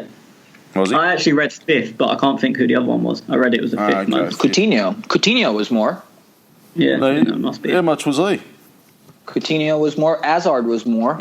This is No, 120 million euros that we're talking no. about. Hazard was more. Yeah. Wasn't more. Yeah, no, it does make him. Yeah, it does put him down a few. But I mean, to quickly answer your rhetorical question there, Tez, how do we do this? We build players and we sell them. Don't Yeah. forget, I mean, Atletico Madrid sold Lucas Hernandez for 82 million, which I think right now is the most expensive defender ever sold. And of course, Barcelona, who are going to be buying Griezmann by all accounts. And I mean, they were so happy with this deal. I imagine that they were happy to drop their pants to 120 million for Griezmann when he had a release clause for 200. So, I mean, if you look at it from that lens, they're very, very kicked about having this kid on their team now. Is he gone? You don't even have to. Huh? Griezmann, is he gone? Not yes, but no. Ah, okay. Right. He will go. It's not being confirmed. But you also don't have to create these players, because like Atletico got Griezmann from Sociedad for not much money. We were actually linked with him, but because he just didn't want him, which is the story of Arsenal over the past 10 years. But you don't have to necessarily create these players either. There is a market for buying them and improving them. Absolutely. I mean, I think Griezmann's also an Arsenal fan, isn't he? It's pretty public news at this point. And we missed on that train, as Tony said, back in the day when we had a shot at signing him.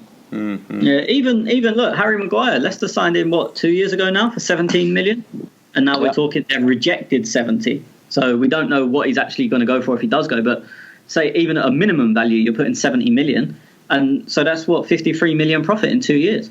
Pretty good.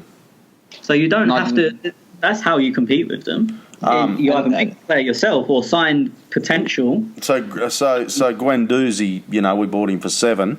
You're happy to see him to go, 50 in 2 years and things like that. Well, it depends what he's doing. In 2 years, he might be worth more than that. He might be worth less than that. It's just a gamble. That's the thing. I said Martinelli. If he comes and is anything like Cristiano Ronaldo, he's going to be worth a lot more than 6 to 8 million. Very interesting.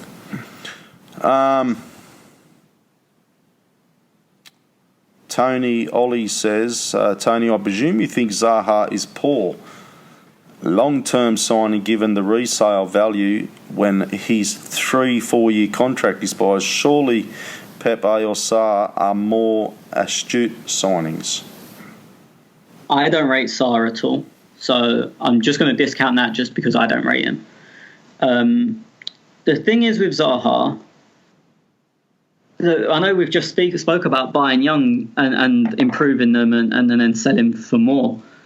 I think at some point you have to have a few players who are better quality and ready right now, the finished article now, who may not have such a big resale value. I mean, when we signed Ozil, we knew he probably wouldn't have much of a sell-on value. I think Alexis surprised everyone. I don't think we thought he would have as big a sell-on value as he did, but they were ready then and there. To be honest with Zaha, yes, when his contract's up, it'd be a 5-year deal, so it'd be 31. But if he had 2 years where he gets 18 goals and 10 assists, which is highly possible in a team like Arsenal. He would then be 28, which is seen as prime and worth more than what we paid for him. So I wouldn't say it's necessarily no sell-on value. Is there better value for money deals out there? Of course there is. But are them players ready right now, or will you be waiting a year for them to be players? I'm sure I was reading that Pepe, he was worth fucking like 80 around that 80 anyway, wasn't he? I mean, yeah, I think Pepe will probably go for about 60 odd. Okay. There's so many teams chasing him. That one is not a case of if it's better value, because you're competing with others. So is it better value? I mean, we don't know how it adapts to the Premier League, but taking that away because we can't guess, yes, it's better value.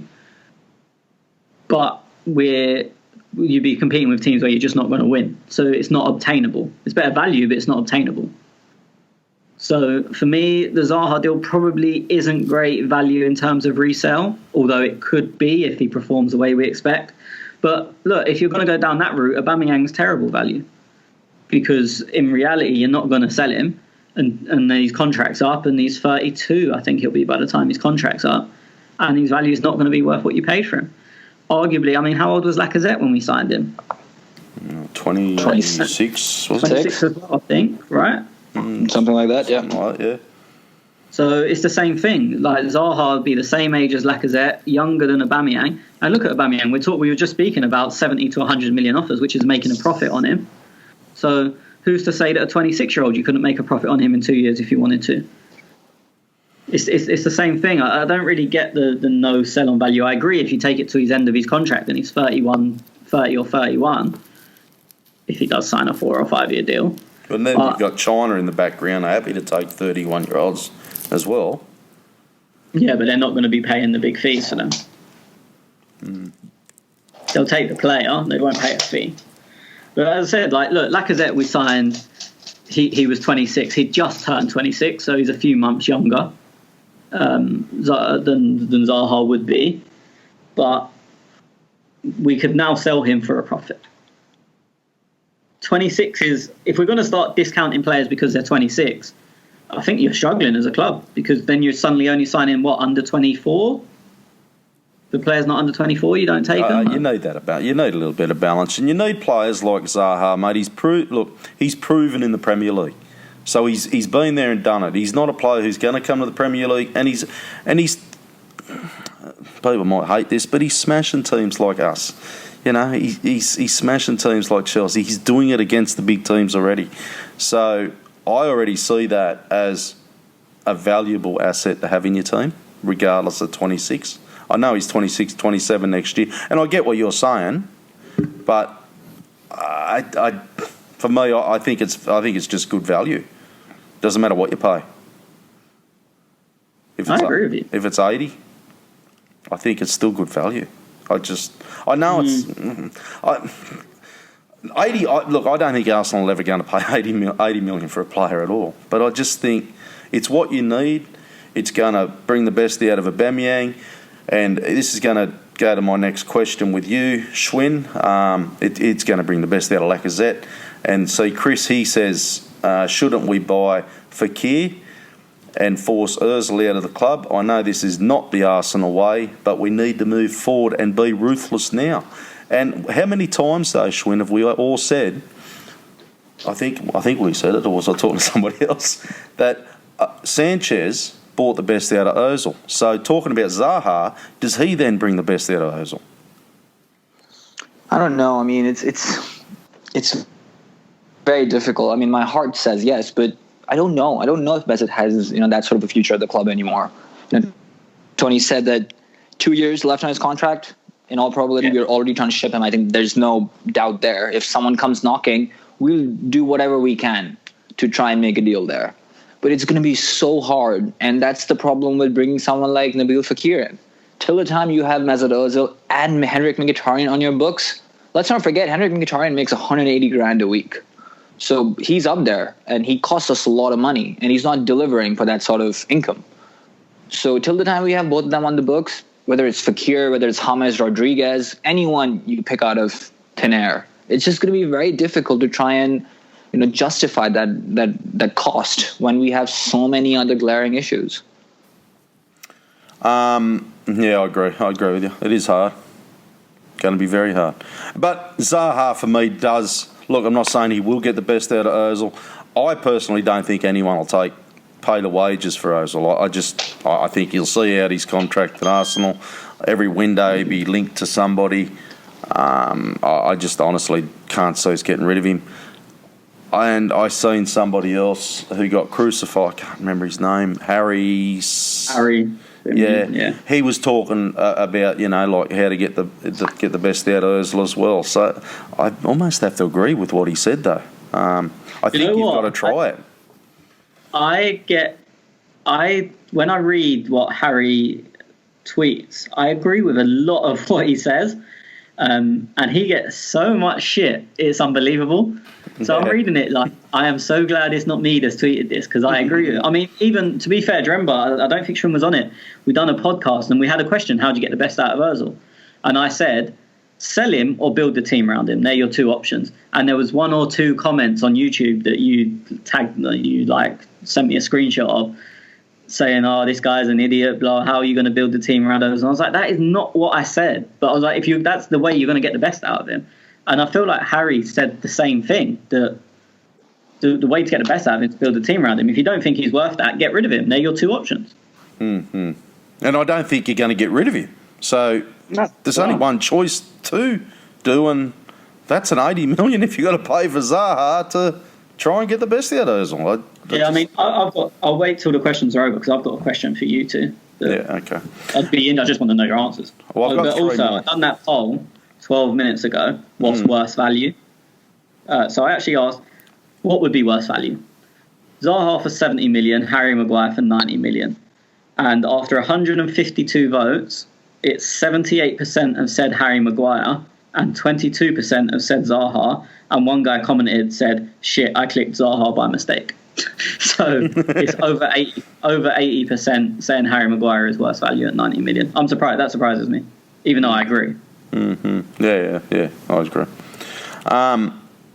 Chris Nilsson, he says Emery is known for wanting to play four at the back in his previous clubs. Do you think he'll be more consistent with that this season, or will he continue to mix up from game to game? Tony?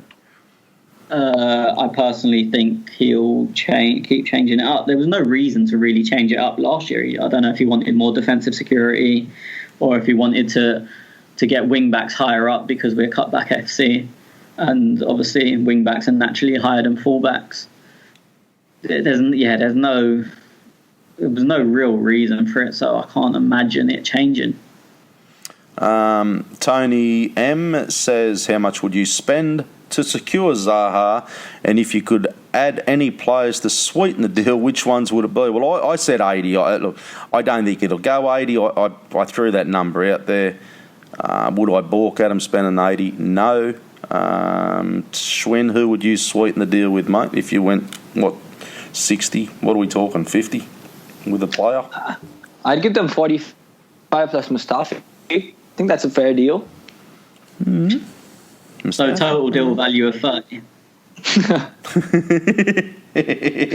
Well, someone suggested something very outrageous the other day on Twitter, which I thought was pretty funny. That why do we have to buy Zaha when we can just loan him from Palace for 5 years at 5 million every year, and just to sweeten the deal, throw in Chambers, some other player, I forget who he mentioned. But instead of buying him outright, just give them 5 million every year for like a 4-year deal, and that way you don't have to pay United that 25 million sell-on. Because clause. He is valueless at the end of the 4 years, and his wages would not increase, and there'd be no signing-on fee. There you go. But I just thought it was funny that people are looking for creative ways. I saw actually. I assume it was meant as a joke. I can't remember who it was that tweeted it. But then I saw people actually taking it seriously, so I stopped reading because it annoyed me. Okay, Tony, who do you give away? Zaha, what do you do? 45 million and a player. Well, that's. I think it'll be in the region of a 60 million in terms of deal value. I think Chambers is the obvious candidate. Why aren't you going on Elneny, Nenny? Sorry. No, but surely not. did they want the? He said Mustafi, but I don't think they want Mustafi. Chambers, I could see them taking. No, Mustafi's not going to go and play for Crystal Palace. Let's be honest. Yeah, He's true. a fucking World Cup winner. Whereas Chambers, you could see it. Elneny, Stop talking him up, for fuck's sake. he's not gonna go to Crystal Palace. It's just not going to happen. Yeah, but don't throw in, he's a World Cup winner. He is. I'm not lying. I know, but we all forgot about that. So I'm reminding you. You should be thanking me for educating you. Oh, Jesus. So look, Elneny, I don't think they would want. Chambers, I could see fitting in. So I think it'll be a deal around the 60 million value mark with a certain amount up front, and Chambers is the player I'd probably throw in. Well, I'm going to give you an exclusive here from Australia, and it's going to be used on the intro when it's right. It'll be, as you say, 40 to 45 million. They'll need to replace Zaha, and they'll need a Wobie to replace Zaha. That's who it'll be, a Wobie, lads. That's what I reckon. There was a ITK. I can't remember who it was. There seems so many of them this summer. It's fucking painful There's keeping heaps up of with them. Yeah, I know. There's heaps of them about. But there was a report the other day that they had asked for a Wobie and Arsenal said no. But again, I don't believe it for a second. I can't even remember who it was. But maybe you're that ITK. I was just thinking, who is it? I might could be that bloke. No, it's not me. No, but I'm just thinking like maybe that Crystal Palace are going to go, well, we need to replace Zaha, and we don't really want to be spending your 40 million to try and replace him. So you're type of fucking us over. How about you throw in a Wobie? That's just what I would probably do as a club, I suppose. Yeah, I mean they're going to struggle a bit because everyone's not, like, it's always harder when teams know you've got money. So obviously they've got the Wan-Bissaka money in. Hopefully they're going to get Zaha money in. And then you've got to replace them two players and strengthen other areas. They need a striker. I mean, they're a striker for as long as I can remember. But yeah, Benfica's not cutting it, is he? To be fair, if I was them, I'd go for Welbeck. But that's a completely separate issue. But they're going to find it hard to bid for players because people are going to be like, oh, you've just got over 100 million in transfer fees. Yeah, the cost has just gone up. Yeah, that's what I think. They need to think either that or probably, like you say, a centre back, which would obviously. But no, I mean what they do is at the moment, without any disrespect, because they've got some other good players, they're essentially, especially as an attacking unit, a one-man team, and that's not taking anything away from Andros Townsend, who is okay, but everything goes through Zaha. I think when you get big money like that, kind of like what Tottenham done, they didn't replace Bale. Do you know what I mean? They didn't replace him like for like, sorry. They got players all over the place to make them a stronger team. A lot of them shit. But the idea was, I think, right. And I think that's what Palace would do. I think they, instead of going, oh, we've lost Zaha for 40 million, let's go and spend 40 million on a winger, they would go and spend the 110 million they've got. So they'd spend 20 million on a right back, which still leaves them nearly 180 million to spend. And they'd strengthen all areas, rather than just trying to replace him like for like. No, fair enough. Okay, last question, because we've been smashing the content here tonight. And this was some of it was meant to be Patreon. I'm just joking, MAA Gunner, you tight ass bastard. Adam says, what do you guys reckon about our transfer dealings defensively? Tierney would be a good addition. Saliba looks likely back out on loan. This is not good for us as we need a centre back. I have a feeling we won't get anybody and stick with Mustafi. Schwinn, you touched on this earlier. Tony, have you got any thoughts on this as well? Well, as I said, I think he'll start with Holding and Socrates. Socrates, yep. No centre back for you, yes or no? I think if we get Saliba now, then obviously yes. Am I saying it wrong? Saliba? I don't know. Okay. I think I have another name I fucked up straight off the bat. No, but I mean, even if you're wrong, which you're probably not, at least it's not ridiculous. Okay. Like, it's actually in the ballpark. Well, I was thinking, who's Saliba? Saliba. It depends where you put breaking syllables. I'm only joking. It's not just crashing. I've got that. I've got that already. Okay, it's down pat.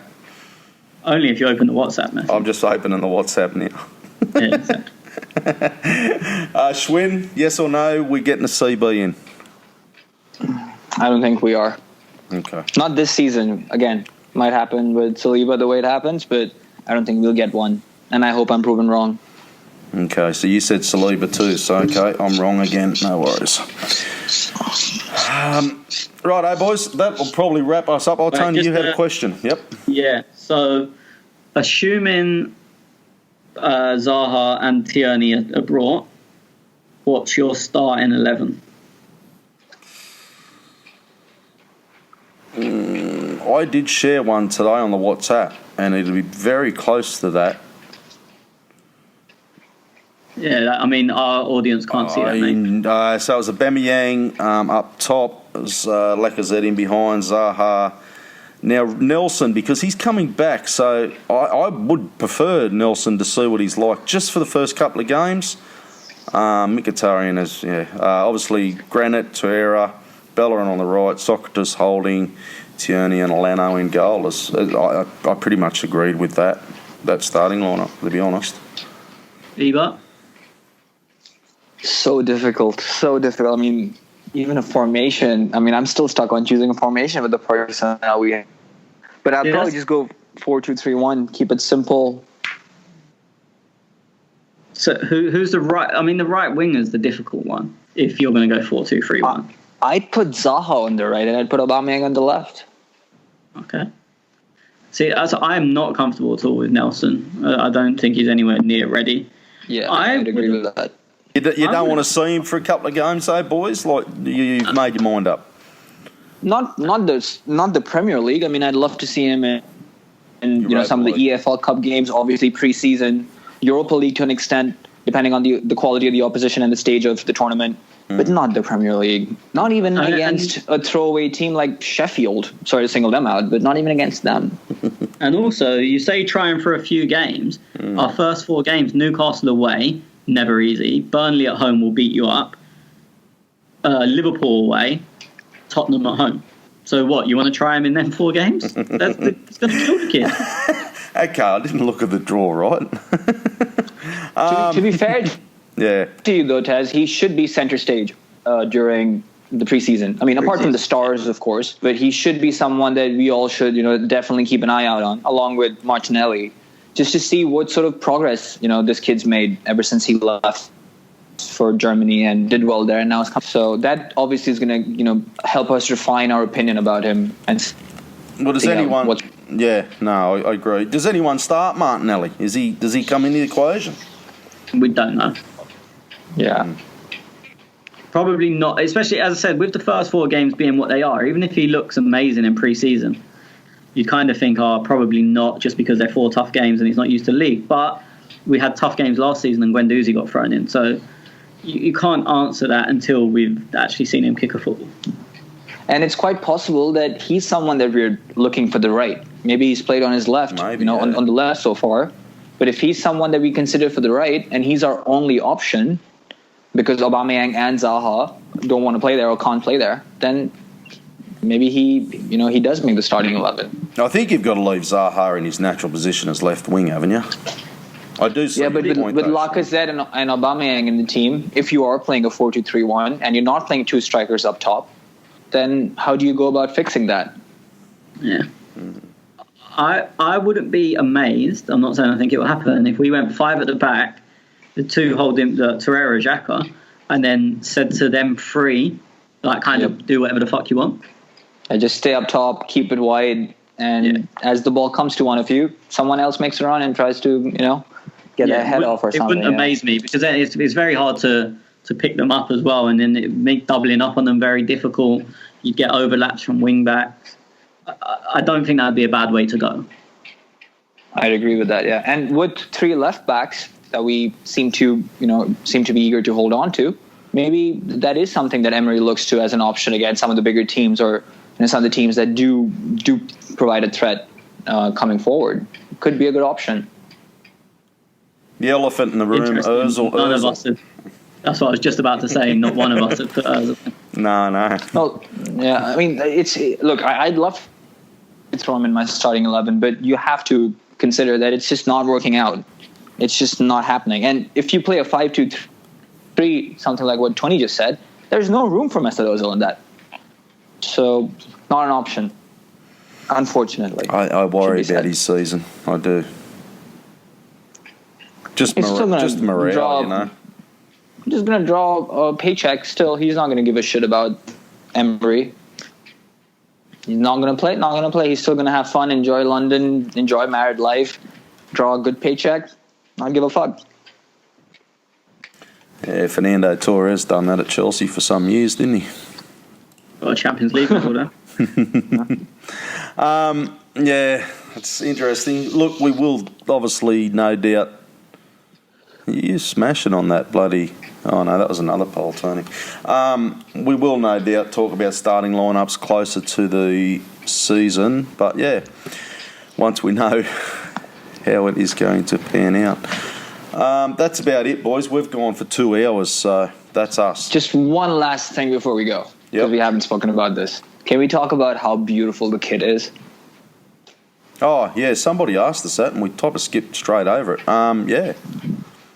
Because, I mean, after all these years of Puma, and I mean, look, they did 1 or 2 kits fine, to be fair to them, but let's be honest, this is great, isn't it? I mean, after all these years, I'm so glad. I was excited to order an Arsenal shirt, and was very excited by what it looked like. So, what are your guys' thoughts? Happy?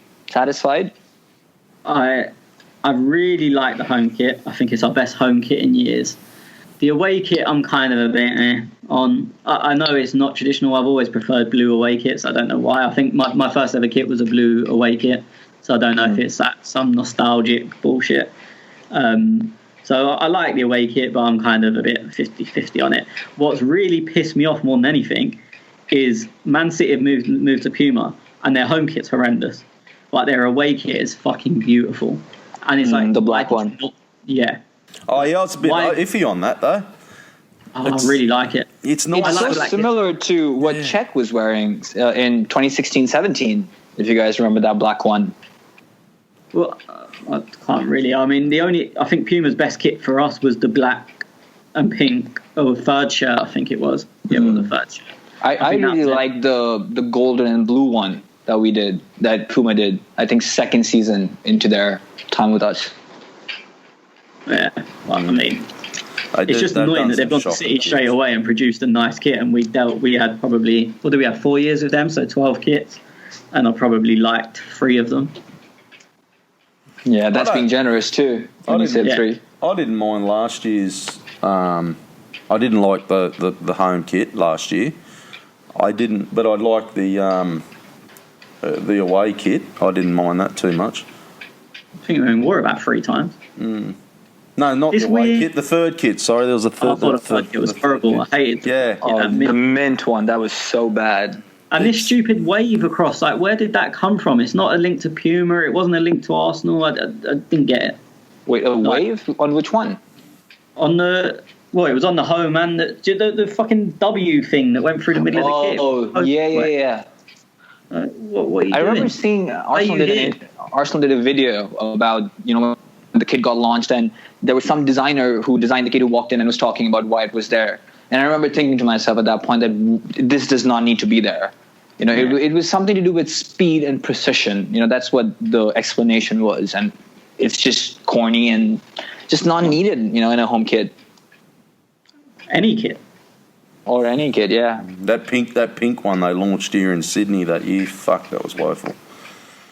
Pink? There was a pink kit. Black and pink one. Black and pink one. I think that was the best kit they made. It was, I tried it on, let me tell you, it didn't look fucking real good on. That's because you're ugly. Terrible, mate. And I'm a beautiful man, too. I'm a big The only problem was the lettering didn't stick. Even on the real ones, the lettering kept falling off. See, I wasn't a fan of the pink one either. I know lots of people liked it. But I enjoyed looking at that kit initially and never considered buying it. And over time, it sort of just faded away, and I was like, nah, fuck it. Yeah, no, I was the same. I was going to buy it, but then didn't. I'm just trying to think. I've got one at home, and it's got fucking holes in the shoulders. It's a grey and red one. What year was that? Might have been 27-18, was it? Like a training kit or something. Oh, fuck this. No. Putting on too much weight, are we, Tez? No, it's got holes in the shoulders. It's like fucking little air vents in the shoulders. You haven't seen it? I was saying that the I don't know if they still do. Years ago, Robin van Persie gave me a match-worn shirt. It was the first one I'd ever seen, and it looked like someone had taken a hole punch into it. Yeah. Like That's what those authentic kits are, right? I think the ones you buy online from all these third-party sellers that say they are match-worn kits, they're just a different breed of cloth altogether. Perforated, head to toe. A lot of teams do it now. There's at that time they didn't know. You can buy match day shirts and replica shirts, and they are they look the same, but right. Like a player couldn't swap his shirt with you, even if you brought it from the Arsenal. Not they couldn't, but it's not the same. If you go and buy your shirt from the Arsenal store, so it's a legitimate shirt, it's not the same as what the players wear. Like there's a match worn one, and I'm not sure if Adidas are releasing them. I think they are. I read something that I think they are, but they're different. As I said, Van Persie gave me one, and it had like these weird air vents. It was so thin. You know when you see players get their shirt pulled and they rip, and you think like, oh, how hard must he have pulled his shirt? Not hard at all. Like ripping paper. What kit are you going to buy, Schwinn? You going to buy the yellow, the white? I already bought the home one. Yep. Yeah, I got the home one without a name on it because I didn't have an option to. He's going to buy the third. Yeah, gonna buy the third as well. I don't know what it looks like, but I'm probably gonna buy it because it looks. I'm guessing it's gonna look good. And the away kit. Yeah, away Guendouzi and let's see which one for the last one. Maybe Martinelli. Who knows? That Lacazette and Aubameyang photo that came out a couple of days before the kit launched, was that photoshopped or was that real? That's real. Aubameyang put it on Instagram yesterday or the day before. Ah, right, yeah, okay. I just wasn't sure. These things get leaked. I don't know if it's fucking Photoshop or not. I don't believe anything now. The home and away where they're kind of leaning on each other's shoulders. Yeah, Aubameyang's in the yellow and Lacazette's in the red, Yeah, okay. Yeah, I like that yellow. That's been doing the rounds for a while now, hasn't it? Yeah, that's what I asked. Yeah, it's been going for weeks. I'm like, is it real? It's like it is like a bruised banana concept, isn't it? So when people were all mopping up fake bruised bananas, there was probably ones that were quite similar. No, it is. I like it. Nice. I think it looks good. At least in a photograph, it looks pretty good. Of course, the real time feel of it might be different. Looks a bit funky though, and I can see how people might not enjoy that. Especially with the weird, like I don't know what they're called, like the chevrons or whatever they're called. It'll be interesting to see what happens when an 18-stone man gets hold of it. Like when these chevrons are like the size of your head. I'll take a selfie for it. Yeah, I was going to say it happened with Tez, and we know how that turned out. It fucking has holes in it now. I've sent you a thing. I showed you that kid on the WhatsApp group. It's really weird. Anyway. Who are you getting on your back of your shirt, Schwinn? You did Guendouzi and maybe Martinelli. Tony? Wow. Yeah, I know. Mm-hmm. I don't know. I tend not to get names, to be honest. Okay. I'm going to go for Granite and Granite. Yeah, one with Granite, one with Lacazette. I think I might go Lacazette this time. Yeah. No, you won't. Yeah, probably Lacazette and Aubameyang.